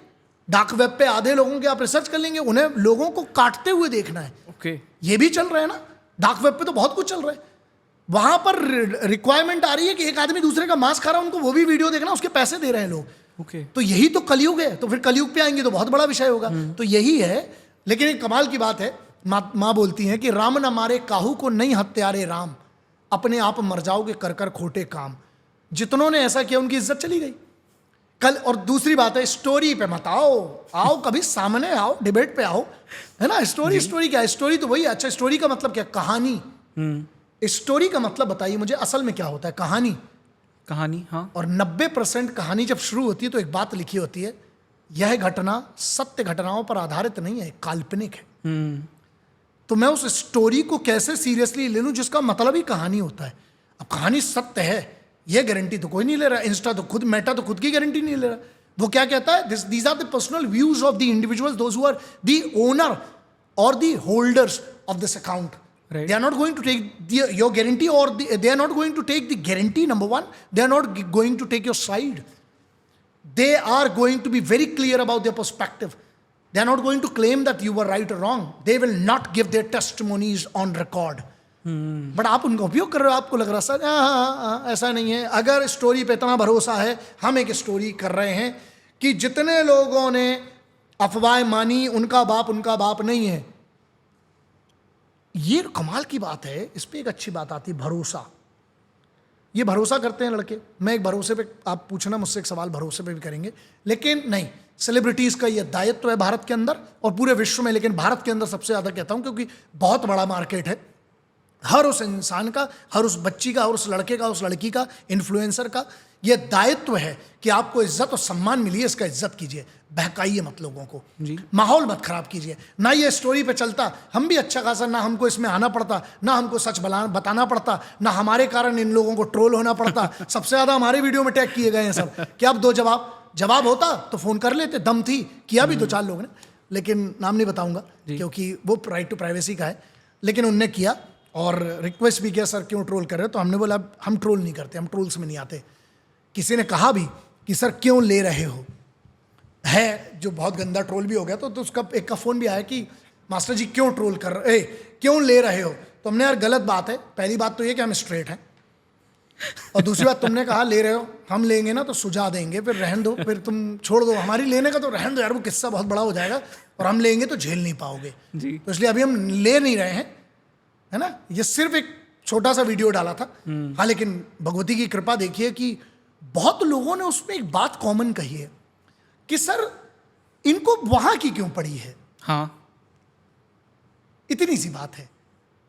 मतलब तुम एक्टिविस्ट बन के घूम रहे हो, तुम्हारा बाप दारू पी के तुम्हारी मां को मार रहा है, तुम साले एक्टिविस्ट बन के घूम रहे हो। घर सुधार ले बे अपना, यही तो मुद्दा है साहब। हम अपनी नहीं देख रहे, फटे पड़ी है जो खुद की, वो नहीं देखोगे, लेकिन दूसरे को दिखाना है। ये तो वही वाली बात हो गई, 4 दिन से नहाए नहीं हो, परफ्यूम लगा रहे हो दूसरों को खुशबू के लिए। यही मुद्दा है हमारे राष्ट्र के भीतर के जो मुद्दे हैं। अच्छा, इनमें से कितने हैं जिनने बेरोजगारी पे ट्वीट किया? इनमें से कितने हैं? नहीं, इनमें से कितने हैं जिनने भारत में नवदुर्गा, पूरी की पूरी नवदुर्गा, उस पर ट्वीट किया होगा कि मां दुर्गा के स्वरूप है। अच्छा, मां सरस्वती का खाते हो आप क्योंकि आप कलाकार हो, ठीक है। कलाकार बनिए ना, जमींदार मत बनिए, कलाकार बनिए, है ना। इनको दामादो जैसे क्यों ट्रीट करना है एक सेलिब्रिटी को? दामादो फूफा है क्या? हर बात मानेंगे? ये 2 ही सीरियस कैरेक्टर होते हैं भारत के समाज में, मुझे लगता है। एक दामाद क्योंकि वो आपकी बहन का पति है, एक फूफा क्योंकि तुम्हारे बाप की बहन का पति है। तो मैं ये कहता हूं कि इनको दामाद मत बनाओ। सही और गलत के बीच का फर्क तो हमें ही करना है साहब। बैठिए घर में, चर्चा करते नहीं है। आपको दूसरे का पर्चा और चर्चा की बड़ी चिंता है। इन लोगों ने, मैं ये कहता हूं कि ये सब लोग हैं, इनने गुरु गोविंद सिंह साहब, महाराणा प्रताप साहब, छत्रपति शिवाजी महाराज, वो 2 कौड़ी का जर्मन चूस साला, वो छत्रपति हटा देता है नाम में से, शिवाजी कहता है, और तुम चुप रह जाते हो। तुम हो साले, अगर तुम में कर्ज है मराठा एम्पायर का, छत्रपति शिवाजी महाराज के लिए आवाज क्यों नहीं उठाते बे? छत्रपति शिवाजी महाराज है वो, शिवाजी नहीं है, भगवान है हमारे लिए। छत्रपति शिवाजी महाराज बोल। उसके बाद भी जिंदा है ना आज, इसलिए क्योंकि तू वहां बैठा है बे। अगर मराठों के सामने तेरे में औकात है छत्रपति, अरे तू फैक्ट रख बे अपने, सही गलत हो वो तू देख, तेरे फॉलोअर देखें। महाराज को नहीं छूने, महाराज को नहीं टच कर। छत्रपति शिवाजी महाराज नहीं, लोग बोलते चिल्लाते, हाँ चिल्लाते बे, गुस्सा आती है, हम अपने बाप से बढ़ के मानते हैं उनको। छत्रपति शिवाजी महाराज की जयंती जाती है, महाराणा प्रताप साहब की आती है, आप क्यों नहीं? बप्पा रावल साहब, अशफाक उल्ला खान, तुमको बहुत मुसलमानों की चिंता है बे, हाँ क्यों नहीं? अशफाक उल्ला खान साहब क्यों नहीं? अब्दुल हमीद साहब की जिस दिन शहादत हुई, क्यों नहीं उनके लिए पोस्ट किया तुमने? ऑल आइज ऑन क्यों नहीं लिखते? यही दिमाग खराब होता है। फिर लोग बोलते हैं कि सर आप वायलेंट। अबे जिस दिन हम वायलेंट हो गए, भगवती की सौगंध, महाकाली चामुंडा को मानने वाला, महाकाल को मानने वाला, वायलेंस झेलने की औकात नहीं है। कानून संविधान को मानता हूं, कानून के हाथ बंधे और उसी के दायरे में बात भी कर रहा हूं, उसी के हाथ में, उसी के दायरे में व्यवहार। तब कहां जाते हो जब आतंकवादी लौंडे आके 26/11 में कत्लेआम। अबे रिप मत करो। अच्छा एक बात बताइए, आतंकवादी हमला हुआ रिसेंट, अभी कितने सारे बड़े बड़े हमले हुए, आतंकवादी हमले, इनसे एक वीडियो नहीं बनता? अच्छा ये तो कहते नहीं, ये तो कह नहीं सकते कि हमें कैमरे के सामने डर लगता है। अबे तुम उसी की खाते हो, उसी के कारण आपको इज्जत मिली है इस राष्ट्र में। आप बताइए, छोटे से बाइकॉट से जुलूस निकला पड़ा है, ये हो गया ना? यही मुद्दा है साहब। ईस्ट वेस्ट साउथ नॉर्थ का हमला मत करो, बटो मत। अच्छा है सो अच्छा है, बुरा है सो बुरा है, ये बात है ना। सत्य तो यही है ना, right. सत्य यही है। मुझे अपना निर्धारण करना है कि मैं आपको बुरा नहीं बोलूंगा, अपने आप को तो अच्छा बता सकता हूं ना, अपनी बात को अच्छा बताना है। इसके लिए यह आवश्यक नहीं कि हम किसी का अपमान करें। आप अगर यह भी लिखते ना ऑल आइज ऑन, मतलब आप अटेंशन ले जा रहे हो, तो अटेंशन हम बोल रहे हैं। आज मैं इनको देता हूं जिम्मेदारी। भारत में भूख से, यदि इतनी बड़ी जनसंख्या हमारी, कितने लोग हैं जिनने जनसंख्या, सबको पता है पॉपुलेशन एक इशू है, फिर चाइना से कंपैरिजन करने लगे, चाइना की भी तो बहुत बड़ी पॉपुलेशन है। अरे तो वहां पर डिक्टेटरशिप है, वहां पर उनने लात मार मार के मजदूरों जैसा रखा है, उनके फोन छिना लेते हैं, उनने व्हाट्सएप नहीं चलने दिया, उनने गूगल नहीं चलने दिया। फिर हाँ, तो चाइना से कंपेयर तब करना जब झेलने की औकात हो, या जर्मनी से कंपेयर करते हो तुम, है तुम में औकात झेलने की, या तुम वहां रशिया से कंपैरिजन करते हो कि पॉपुलेशन वाली बात करते, बेवकूफ लोग हैं। फिर यहां बात यह है, क्यों नहीं आपने जनसंख्या नियंत्रण पे कभी बात की? इसमें से कितने लोग होंगे जो उन बातों पे जो राष्ट्रीय मुद्दे हैं, क्या राष्ट्रीय सुरक्षा। अच्छी एक बात बताइए, CAPF, central armed police forces, जिसमें CRPF आती है, BSF आती है, CISF आती है, जो जिम्मेदार है हमारी इंटरनल सिक्योरिटी की। एक बात बताइए, दिल्ली में दंगे होते हैं, दिल्ली के दंगे में हमारे इंटेलिजेंस का, हमारा एक इंस्पेक्टर, उसको कत्ल करके नाले में फेंक दी जाती है, उसकी लाश को, वो शहीद होता है, जिसमें एक पॉलिटिशियन का नाम आ जाता है। तब कहां गए थे? ऑल आइज ऑन उस शहीद पे नहीं आई। उरी के हमले पे इनसे वीडियो नहीं बना, पुलवामा में हमला होता है इनसे वीडियो नहीं बना। अरे वीडियो की छोड़ो, उसमें तो स्टोरी भी नहीं डली। क्यों? क्योंकि कुछ लोग हर्ट हो जाते। कमाल है यार, कमाल की बात है। यही मेरा मुद्दा है, इसीलिए मैंने इस पर रिएक्ट किया कि इफ आप कह रहे हैं ऑल आइज इन हिंदूज इन पाकिस्तान, बांग्लादेश, मैं कहता हूं डेटा की बात करते हैं। आज घुसपैठ पे आप बात, अच्छा घुसपैठ इशू नहीं है, चरस गांजा इशू नहीं है, बिल्कुल है। भारत में नशे में घुस रहा है जो बहुत सारे युवा हैं, वहां नहीं है, तब नहीं है। अच्छा तब तुमसे स्टोरी नहीं डलती। बहुत बड़ा तुमको वो बताना है कि तुम्हें बहुत बड़े, तुम क्या बोलते हो उसको, दायित्व है आपका, आप बहुत जागरूक हो। जागरूक इंसान बाद में बनो, पहले जागरूक भारतीय अगर हो तो 5 बड़े बड़े मैटर हैं भारत के, उस पर करो ना। अच्छा एक बात बताओ, बोलेंगे सबकी नहीं, सबको मिलकर रहना चाहिए। अगर मिलकर रहना चाहिए तो एक पोस्ट बता दे इसमें से कोई भी जिसने ये किया हुआ है, हिंदू मुस्लिम सिख ईसाई एकता matters, all eyes on unity of Bharat, all eyes on the rules and regulations which have been defined clearly in the Constitution of India, all eyes on Motor Vehicle Act। इनमें से कितने हैं जिनने वो 2 बच्चे टेक के इस पे, जिनने मेहनत की, दोनों मध्य प्रदेश के छोटे छोटे जिलों से आते हैं। एक का बाप वहां पर प्रिंटिंग प्रेस में काम करता है, एक के घर में बीड़ी का, जिसमें 2 पैसे मिलता है एक बीड़ी बनाने में, तेंदू पत्ते से बनाते हैं, उसके माँ बाप के लिए ऑल आइज ऑन क्यों नहीं गया अग्रवाल के लौंडे पर? कुचल दिया, उसके बाद आग लग जाती है दिल्ली में, राजकोट में बच्चे वहां पर गेम जोन में आग लगती है, ऑल आइज ऑन नहीं किया। यही बम्बई में यहां पर थाने में, मेरे ख्याल से थाने था, मैं I might be wrong, but Bombay में यहां पर आग लग जाती है, लोग वहां उनकी मृत्यु हो जाती है, जिंदा जल जाते हैं लोग। ऑल आइज ऑन तब नहीं गया, ऑल आइज ऑन गाड़ी से कुचल दिया गया। अभी एक हरियाणा की गाड़ी से, दिल्ली के आसपास की घटना है जहां पर एक वृद्ध व्यक्ति को कुचल दिया गया। ऑल आइज ऑन तब नहीं जाती है, झारखंड के लोग थे, नहीं जाती है। ये लफड़ा है। सिलेक्टिव मत बनो, वरना तुम सिर्फ भांड हो। अगर तुम सिलेक्टिव हो तो तुम गद्दार हो इस वतन के। अगर सच में तुम अपने बाप, मैं चैलेंज कर रहा हूं जितनों ने शेयर किया ना, ऑल आइज ऑन राफा, 3 बात 4 विषय देता हूं। अपने बाप की औलाद हो ना तुम लोग, इन 4 चीज पे ट्वीट करो या पोस्ट, चलो पोस्ट नहीं तो हम तुम्हारी स्टोरी से संतुष्ट हो जाएंगे। 1, all eyes on juvenile justice board है दम, क्योंकि तुम ही में से आधों की अमीरों की औलाद है 17-18 साल में गाड़ियां, 17 साल में बगैर लाइसेंस के गाड़ियां चला रही हैं। ड्रिंक करके। All eyes on highest ban on alcohol and drugs in the country है तुम में दम सालों। All eyes on the products which we do not use and promote. All eyes on all the products which are considered health, जिसको हम बोलते ना हमारी, हां तुम में दम है तो चौथा सबसे बड़ा मुद्दा, all eyes on ban of all the products which are not good for heart and health of human being, of every individual. है तुम में दम? ये 4 टास्क दिए। और 5वां एक्सटर्नल ले लो।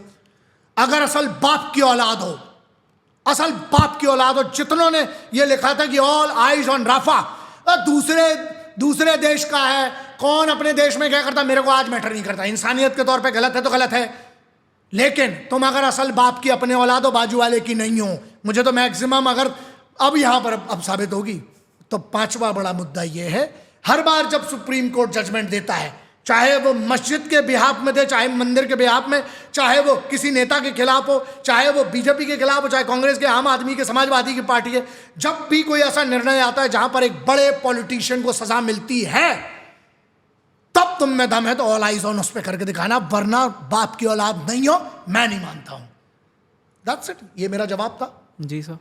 बट सच है, और सच ऐसा ही होता है, कड़वा नहीं होता, फट जाती है, सच ऐसा होता है। That's it. जी सर, एक्चुअली आपके साथ में अगर मैं बात करूं तो मतलब कई सारे पॉडकास्ट हम कर सकते हैं एंड डेफिनेटली हम फ्यूचर में करेंगे भी। अभी भी जब हम बात करें तो आई थिंक हमने कितना 9 बजे शायद स्टार्ट किया था, इट्स ऑलमोस्ट 12-1। क्या बात है। बट इस पॉडकास्ट के लिए मैं एक लास्ट क्वेश्चन आपसे पूछना चाहता हूँ sir. You understand a lot of things, मतलब 2 चीज़ें होती है, एक लैटरल थिंकिंग होती है और एक इस तरह की थिंकिंग, हॉरिजॉन्टल थिंकिंग होती है। आप दोनों ही चीज़ों को बहुत अच्छे तरह से समझते हो, बहुत डेप्थ में समझते हो, be it spirituality, be it philosophy, be it internal security या काउंटर टेररिज्म, जो भी कहना है वो, defence related, geopolitics related. Why are you not my defence minister? हाँ, ये बड़ा सवाल है। झेल नहीं, हमको हैंडल नहीं कर पाएगा देश। ये बहुत, मुझे पता है आपका बहुत बड़ा सवाल है। पहली बात तो वो राजनेता कोई बनते हैं, पॉलिटिशियन बनते हैं कोई, तो मुझे लगता है कि मैं अभी मेरे जो कहते हैं ना, राजनेता की एक अलग ब्रीड होती है, अलग पॉलिटिशियंस की ब्रीड होती है। मुझे हैंडल नहीं कर पाएगा देश। मैं बहुत सिंपल, बहुत मैं साफ बात करता हूँ, क्योंकि इसमें आप घुमाया भी जा सकते हैं। अरे अम्बल के 2 जवाब होते हैं। एक जवाब होता है माँ का सिखाया हो कि आपने सौभाग्य की बात कर दी इतनी बड़ी। एक पिताजी का जवाब होता है, और ये पिताजी वाला सीधा साधा। क्यों हैंडल नहीं? अगर लिखा है ना यहाँ पेशाब करना मना है, पिछवाड़े में गोली मारूंगा। अगर लिखा है ना कि महिला सुरक्षा की बात, तुमने किया ना, मैं लिंग कटवाऊंगा पब्लिक में। मैं फिर वो बात कर, कानून के तहत मैं वो बात कर रहा हूं। आप जिस दिन रक्षा मंत्रालय की बात करो वहां रक्षा, लेकिन अगर मैं बात करता हूं ऑफेंसिव होना पड़ेगा। हम डिफेंसिव की पहली बात, आप अगर कह रहे, मैं पहली बात तो ये मुगालतों और सपनों में नहीं जीता हूं, ठीक है। लेकिन जिस दिन कोई भी, मैं तो अपनी बात छोड़ ही दीजिए, जिस दिन कोई सनक वाला बैठ गया ना, सनकी, ध्यान रखिएगा एक बात, सनकी का मतलब सिंपल सी बात है, हम 24 घंटे के अंदर ना, पाकिस्तान ऑक्यूपाइड है, वो उनके पास है, मतलब है हमारा हिस्सा। मैं हमेशा 2 ही चीजें, अगर कोई ऐसा रक्षा मंत्री, एक बार ये स्टेटमेंट जरूरी, भारत का कोई भी रक्षा मंत्री, मैं तो मत्था सिर रख के पैर पड़ूंगा, सिर्फ 2 स्टेटमेंट चाहिए। एक, भारत और पाकिस्तान और भारत और चाइना के बीच में सरों के पहाड़ बना देंगे काट काट करके आतंकवादियों को 24 घंटे के अंदर। एक, दूसरा, अगर नहीं, मैं हूं ही नहीं। अच्छा, मैं मुगालते में नहीं जीता हूं कि मैं हूं नहीं हूं। मैंने क्या कहा, हैंडल नहीं कर पाएंगे भाई। फिर रक्षा मंत्री वही काम होना चाहिए, फिर जो सीधे देश के लिए इंटरनल सिक्योरिटी, उसके लिए गृह मंत्री साहब हैं, वो करेंगे। जो काम होना चाहिए ना, सीधे प्रेसिडेंट के ऑर्डर पे होती है फिर वो चीज। रक्षा मंत्रालय फिर अपने आप में भैया पटाखों के लिए रखिए, दिवाली में चलाने के लिए इतना सारा जो रखा हुआ है खाली करो, नया लाओ वाली बात है। धमाधम जो मिले ठोको साला। और उसके बाद ये है, मेरा जिस दिन एक रक्षा मंत्री ये स्टेटमेंट देगा, स्टेटमेंट बहुत बड़ा है, सुनो बे साले आतंकवादियों, जो तुम कराची, पाकिस्तान, बीजिंग, गोंगशाओ में जहां भी तुम बैठे हो हिंदुस्तान के खिलाफ किसी भी प्रकार का जो आतंकवाद है, चाहे वो लेटरल लेवल का, चाहे वो किसी भी लेवल का, चाहे वो स्पिरिचुअल, चाहे तुम हमारे देश के अंदर की सिक्योरिटी में सेंध लगाओ, चाहे तुम पैसा भेजो, चाहे तुम फंडिंग में इन्वॉल्व हो, चाहे तुम हमारे इधर के नैरेटिव की वॉरफेयर में हिस्सा हो, अगर तुम भारत स्टेट का शत्रु हो, याद रखना सब साले आतंकवादियों और सब भांड गद्दारों, तुम्हारे धड़ों पर जो सर है वो हमारी अमानत है। जिस दिन चाहेंगे बीजिंग, चाइना, पाकिस्तान, इस्लामाबाद, कराची से सर काट के ले आएंगे साले। ये एटीट्यूड चाहिए। 24 घंटे के बाद गोली मार दी जाएगी ऐसे आदमी को, लेकिन इतिहास इस पर लिखा नहीं जाएगा, इसको छुपाया जाएगा। सीधी सी बात है, हैंडल करने की दम है। और मैं आपको, मेरा कोई मन नहीं है, क्लियर सी बात है। झूठ इस बात के लिए बोलूंगा अभी मन नहीं है। हाँ, ये बिल्कुल मुगालता लगता है। कल दे दो, लेटर दे दो हमें। ये कौन आदमी होगा? अच्छा, इसमें एक बड़ा वो आएगा कि आपको अगर रक्षा मंत्री बता दिया है, बिल्कुल दो, कल बना दो, लाओ। इसमें कहेगा हम, आप दो लेटर दो, मुझे लेटर दो, फिर हम बताते हैं। लेकिन 24 घंटे, भगवती की कृपा, महाकाल इतना बहुत है 24 घंटे के लिए, तो हम बिल्कुल तैयार है ना, दे दीजिए। लेकिन बनाने के पहले भी तो सोचेंगे, उसके लिए पक्ष विपक्ष दोनों बहुत सारे लगेंगे। हम जिस प्रकार का सच बोलते हैं और सबके, हमने ना कभी पार्टी, आप इतने साल से, एक बात बताइए, एक सिंपल सा सवाल आप बताइए, क्या मैंने कभी भी अपने वीडियो में कहीं पर भी, अब मैं आपसे सवाल कुछ पूछता हूं, रक्षा मंत्री जी वाला हो गया, ठीक है, दे दो लेटर, दे दो, बाप जय हो, बम बम, और महाकाल की जय, मां चामुंडा, नंगा नाच मां महाकाली का दिखाऊंगा। और महाकाल का तांडव क्या होता है ना दुश्मनों के घर में। मैं पाकिस्तान को लेना नहीं चाहता, बोला 2 लपड़ में ना पाकिस्तान, चाइना सब। मैं बात कर रहा हूं कब्जा की अगर बात है ना, अरे तुम हमसे कब्जा की बात कर रहे हो यार। बप्पा रावल साहब अगर 700-800 में, वहां 730-40 की बात है, वहां पर घुस सकते हैं, ईरान तक जा सकते हैं, तो अभी भी हम ईरान जा सकते हैं। अब तो हम बहुत एडवांस्ड हैं। और हमारे देश की फोर्सेस पे भरोसा रखिए साहब, ऐसे ही नहीं मर रहे पाकिस्तान के अंदर लोग, बट ये ओन नहीं कर रहे। तो मैं कहता हूं ओन करो, पहले मरवाओ, पहले अनाउंसमेंट करो। 24 घंटे में सुनो बे सालों, कल मारेंगे इतने बजे, और मारो सालों को, तब मजा है। तब तो रक्षा मंत्रालय का फिर मजा ही है वाली बात है। तो मुझे लगता है वो अच्छा है। लेकिन हाँ, बिल्कुल बनाना, भगवती भोलेनाथ अगर दो, फिर हम बताते हैं, फिर देखा जाएगा। अब आपसे 3 सवाल, आपने 3 किया बहुत, मैं भी बताता हूँ। 3 बहुत इंपॉर्टेंट नंबर होता है वैसे। पहला प्रश्न ये है आपसे, आप मुझे ये बताइए कि आप इतने साल से, आपने कहा कि बहुत साल से फॉलो कर रहे, देख रहे हैं, मैंने कभी भी हिंदू मुस्लिम को लड़ाने की बात की, किसी भी एक पक्ष की तरफ से कभी बात की? कभी नहीं, कभी भी नहीं, कभी नहीं की। दूसरी, इतने साल से आप फॉलो कर रहे हैं, मैंने कब कहा कि मैं आर्म्ड फोर्सेस का हिस्सा हूं खुद? नहीं कहा, कभी भी कहा? ये तो मैंने रिसर्च भी किया था ताकि मैं आपको काउंटर कर सकूं, मुझे कहीं नहीं मिला, कुछ भी नहीं मिला।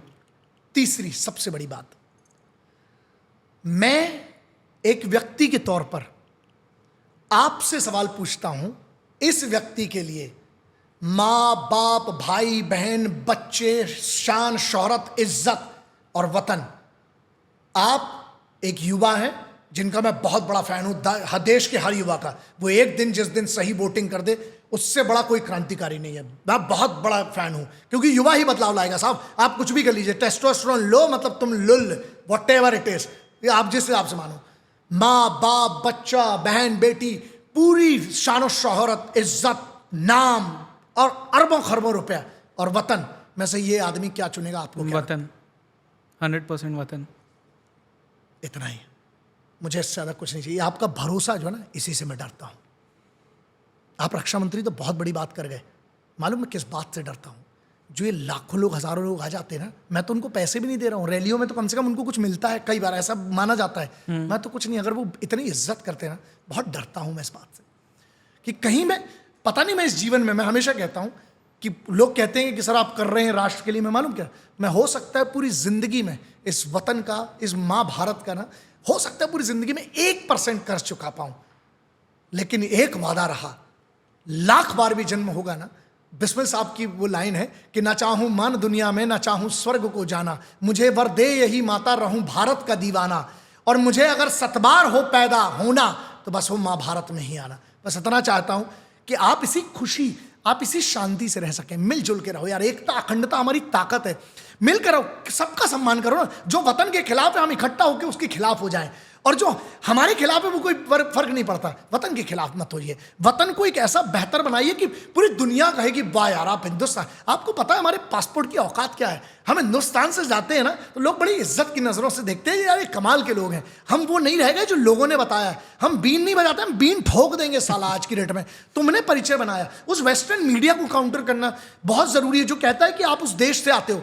मैं गया, दुनिया की सबसे स्पेशल फोर्सेस, सबसे टॉप क्लास कौन थे? इजराइल था ना टेक्नोलॉजी में, और उसमें गया ना, दी चुनौती, बेइज्जती सहन की, कुत्ते जैसा भगा देते थे उन लोग। आज है ना, बोल रहे हैं लेजेंडरी, लेजेंड। क्यों? उसके लिए बहुत घिसी है दोस्त। क्यों? आप मेरे वतन का अपमान नहीं कर सकते। आप मेरा अपमान हिंदुस्तान में बात अलग है, मैं बाहर जाता हूं तो आप मेरा, you bloody Indians do not know anything about the technology and commandos training. दोस्त मिट्टी सिस्टम का रैंक क्या है वो देखना, ये बात है। मेरा सिंपल है, नहीं नहीं नहीं, क्यों साला एक टेररिस्ट डेडलीस्ट हो? फटना चाहिए आपका। एक ना मैं ऐसे ही रहता हूं सिक्योरिटी वाला। क्यों अकेले? क्यों? अबे हमसे डरो बे, हमारे दहशत से नंबर बंद फटी में, अभी हम सनके नहीं है। हमसे डरो बे, हमसे डरने की जरूरत है। अभी तुम में इतनी औकात नहीं है। मैं पूरा अखंड भगवती और महाकाल को मानता हूं। जब तक आई नहीं है ना, चढ़ा दो, रेल दो, आरे में काट दो साला। इतनी जल्दी नहीं मौत आएगी, वो उसने लिखी है। और जब तक उसका दिया हुआ है, इंसानों की सिक्योरिटी पे क्या भरोसा? उसकी जब सिक्योरिटी है, मैं नहीं डरता किसी से। मेरी भगवती, मेरे महाकाल, अखंड में, मैं सनातनी हूं, हिंदू हूं। अगर मेरे धर्म ने मेरी रक्षा करी है, मैं धर्म की रक्षा करूंगा, धर्म मेरी रक्षा करेगा। भारतीय हूं यार, मेरी भारत माँ का आशीर्वाद है, मुझे नहीं चाहिए किसी का। उन लाखों माओ का नहीं आशीर्वाद मिलेगा जिनकी बेटियां सिखाई, उन बच्चों की माँ का नहीं जिनका हम कुछ सिखा पाए। यही है साहब। तो आपसे भी यही है, रहो, मिलके जुड़ो और देख लेंगे। जिसको आएगा, समस्याएं आएंगी। मुश्किलें तो बहुत दी हैं तूने मौला मुझे, मुश्किलें तो बहुत दी हैं तूने मौला मुझे, फिर भी जिंदा हूं, ये मेरी माँ की दुआओं का असर लगता है। अरे जमीन दी है तूने इतनी कम की पैर सीधे करता हूं तो दीवार में सर लगता है, फिर भी जिंदा हूं, ये मेरी माँ की दुआओं का असर लगता है ना माँ अपनी साथ में। इसलिए आज जाकर अपनी माँ को धन्यवाद कीजिएगा। उसके बेटे ने इतना संयम है आप में, हमारी बातों के साथ बैठने का। मैं धन्यवाद करता हूं आपकी माँ को, और हर उस बच्चे को जिसने पॉडकास्ट देखा, मैं धन्यवाद करता हूं हाथ जोड़ के उसके माँ बाप को, क्योंकि वो इस प्रकार का कंटेंट देख रहा है।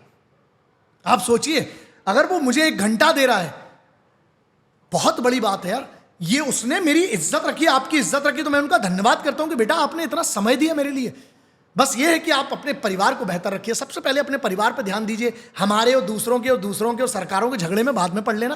पहले अपने घर को, अपने आप को मजबूत बनाओ। दुनिया की 2 ताकत आजमाओ।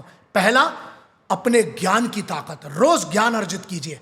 और दूसरा, आप अपने आप को वाइट में इतना पैसा कमाओ, हर आदमी का जवाब सिर्फ इतना है, उसको नीचा मत दिखाओ, लेकिन खुद इतने ऊंचे हो जाओ कि जब जब थूके तो उसके मुंह पे थूक गिरे।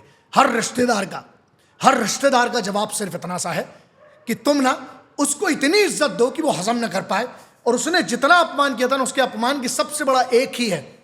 इस स्तर पे आ जाओ कि जहां जो तेरी बुराई करता था ना, आज तेरे से मिलने के लिए ललचाए। और ये होगा एक दिन। मैं गुरु, छोटा मोटा जो मैं जानता हूं, मैं कह रहा हूं, ऐसे ही लगे रहना।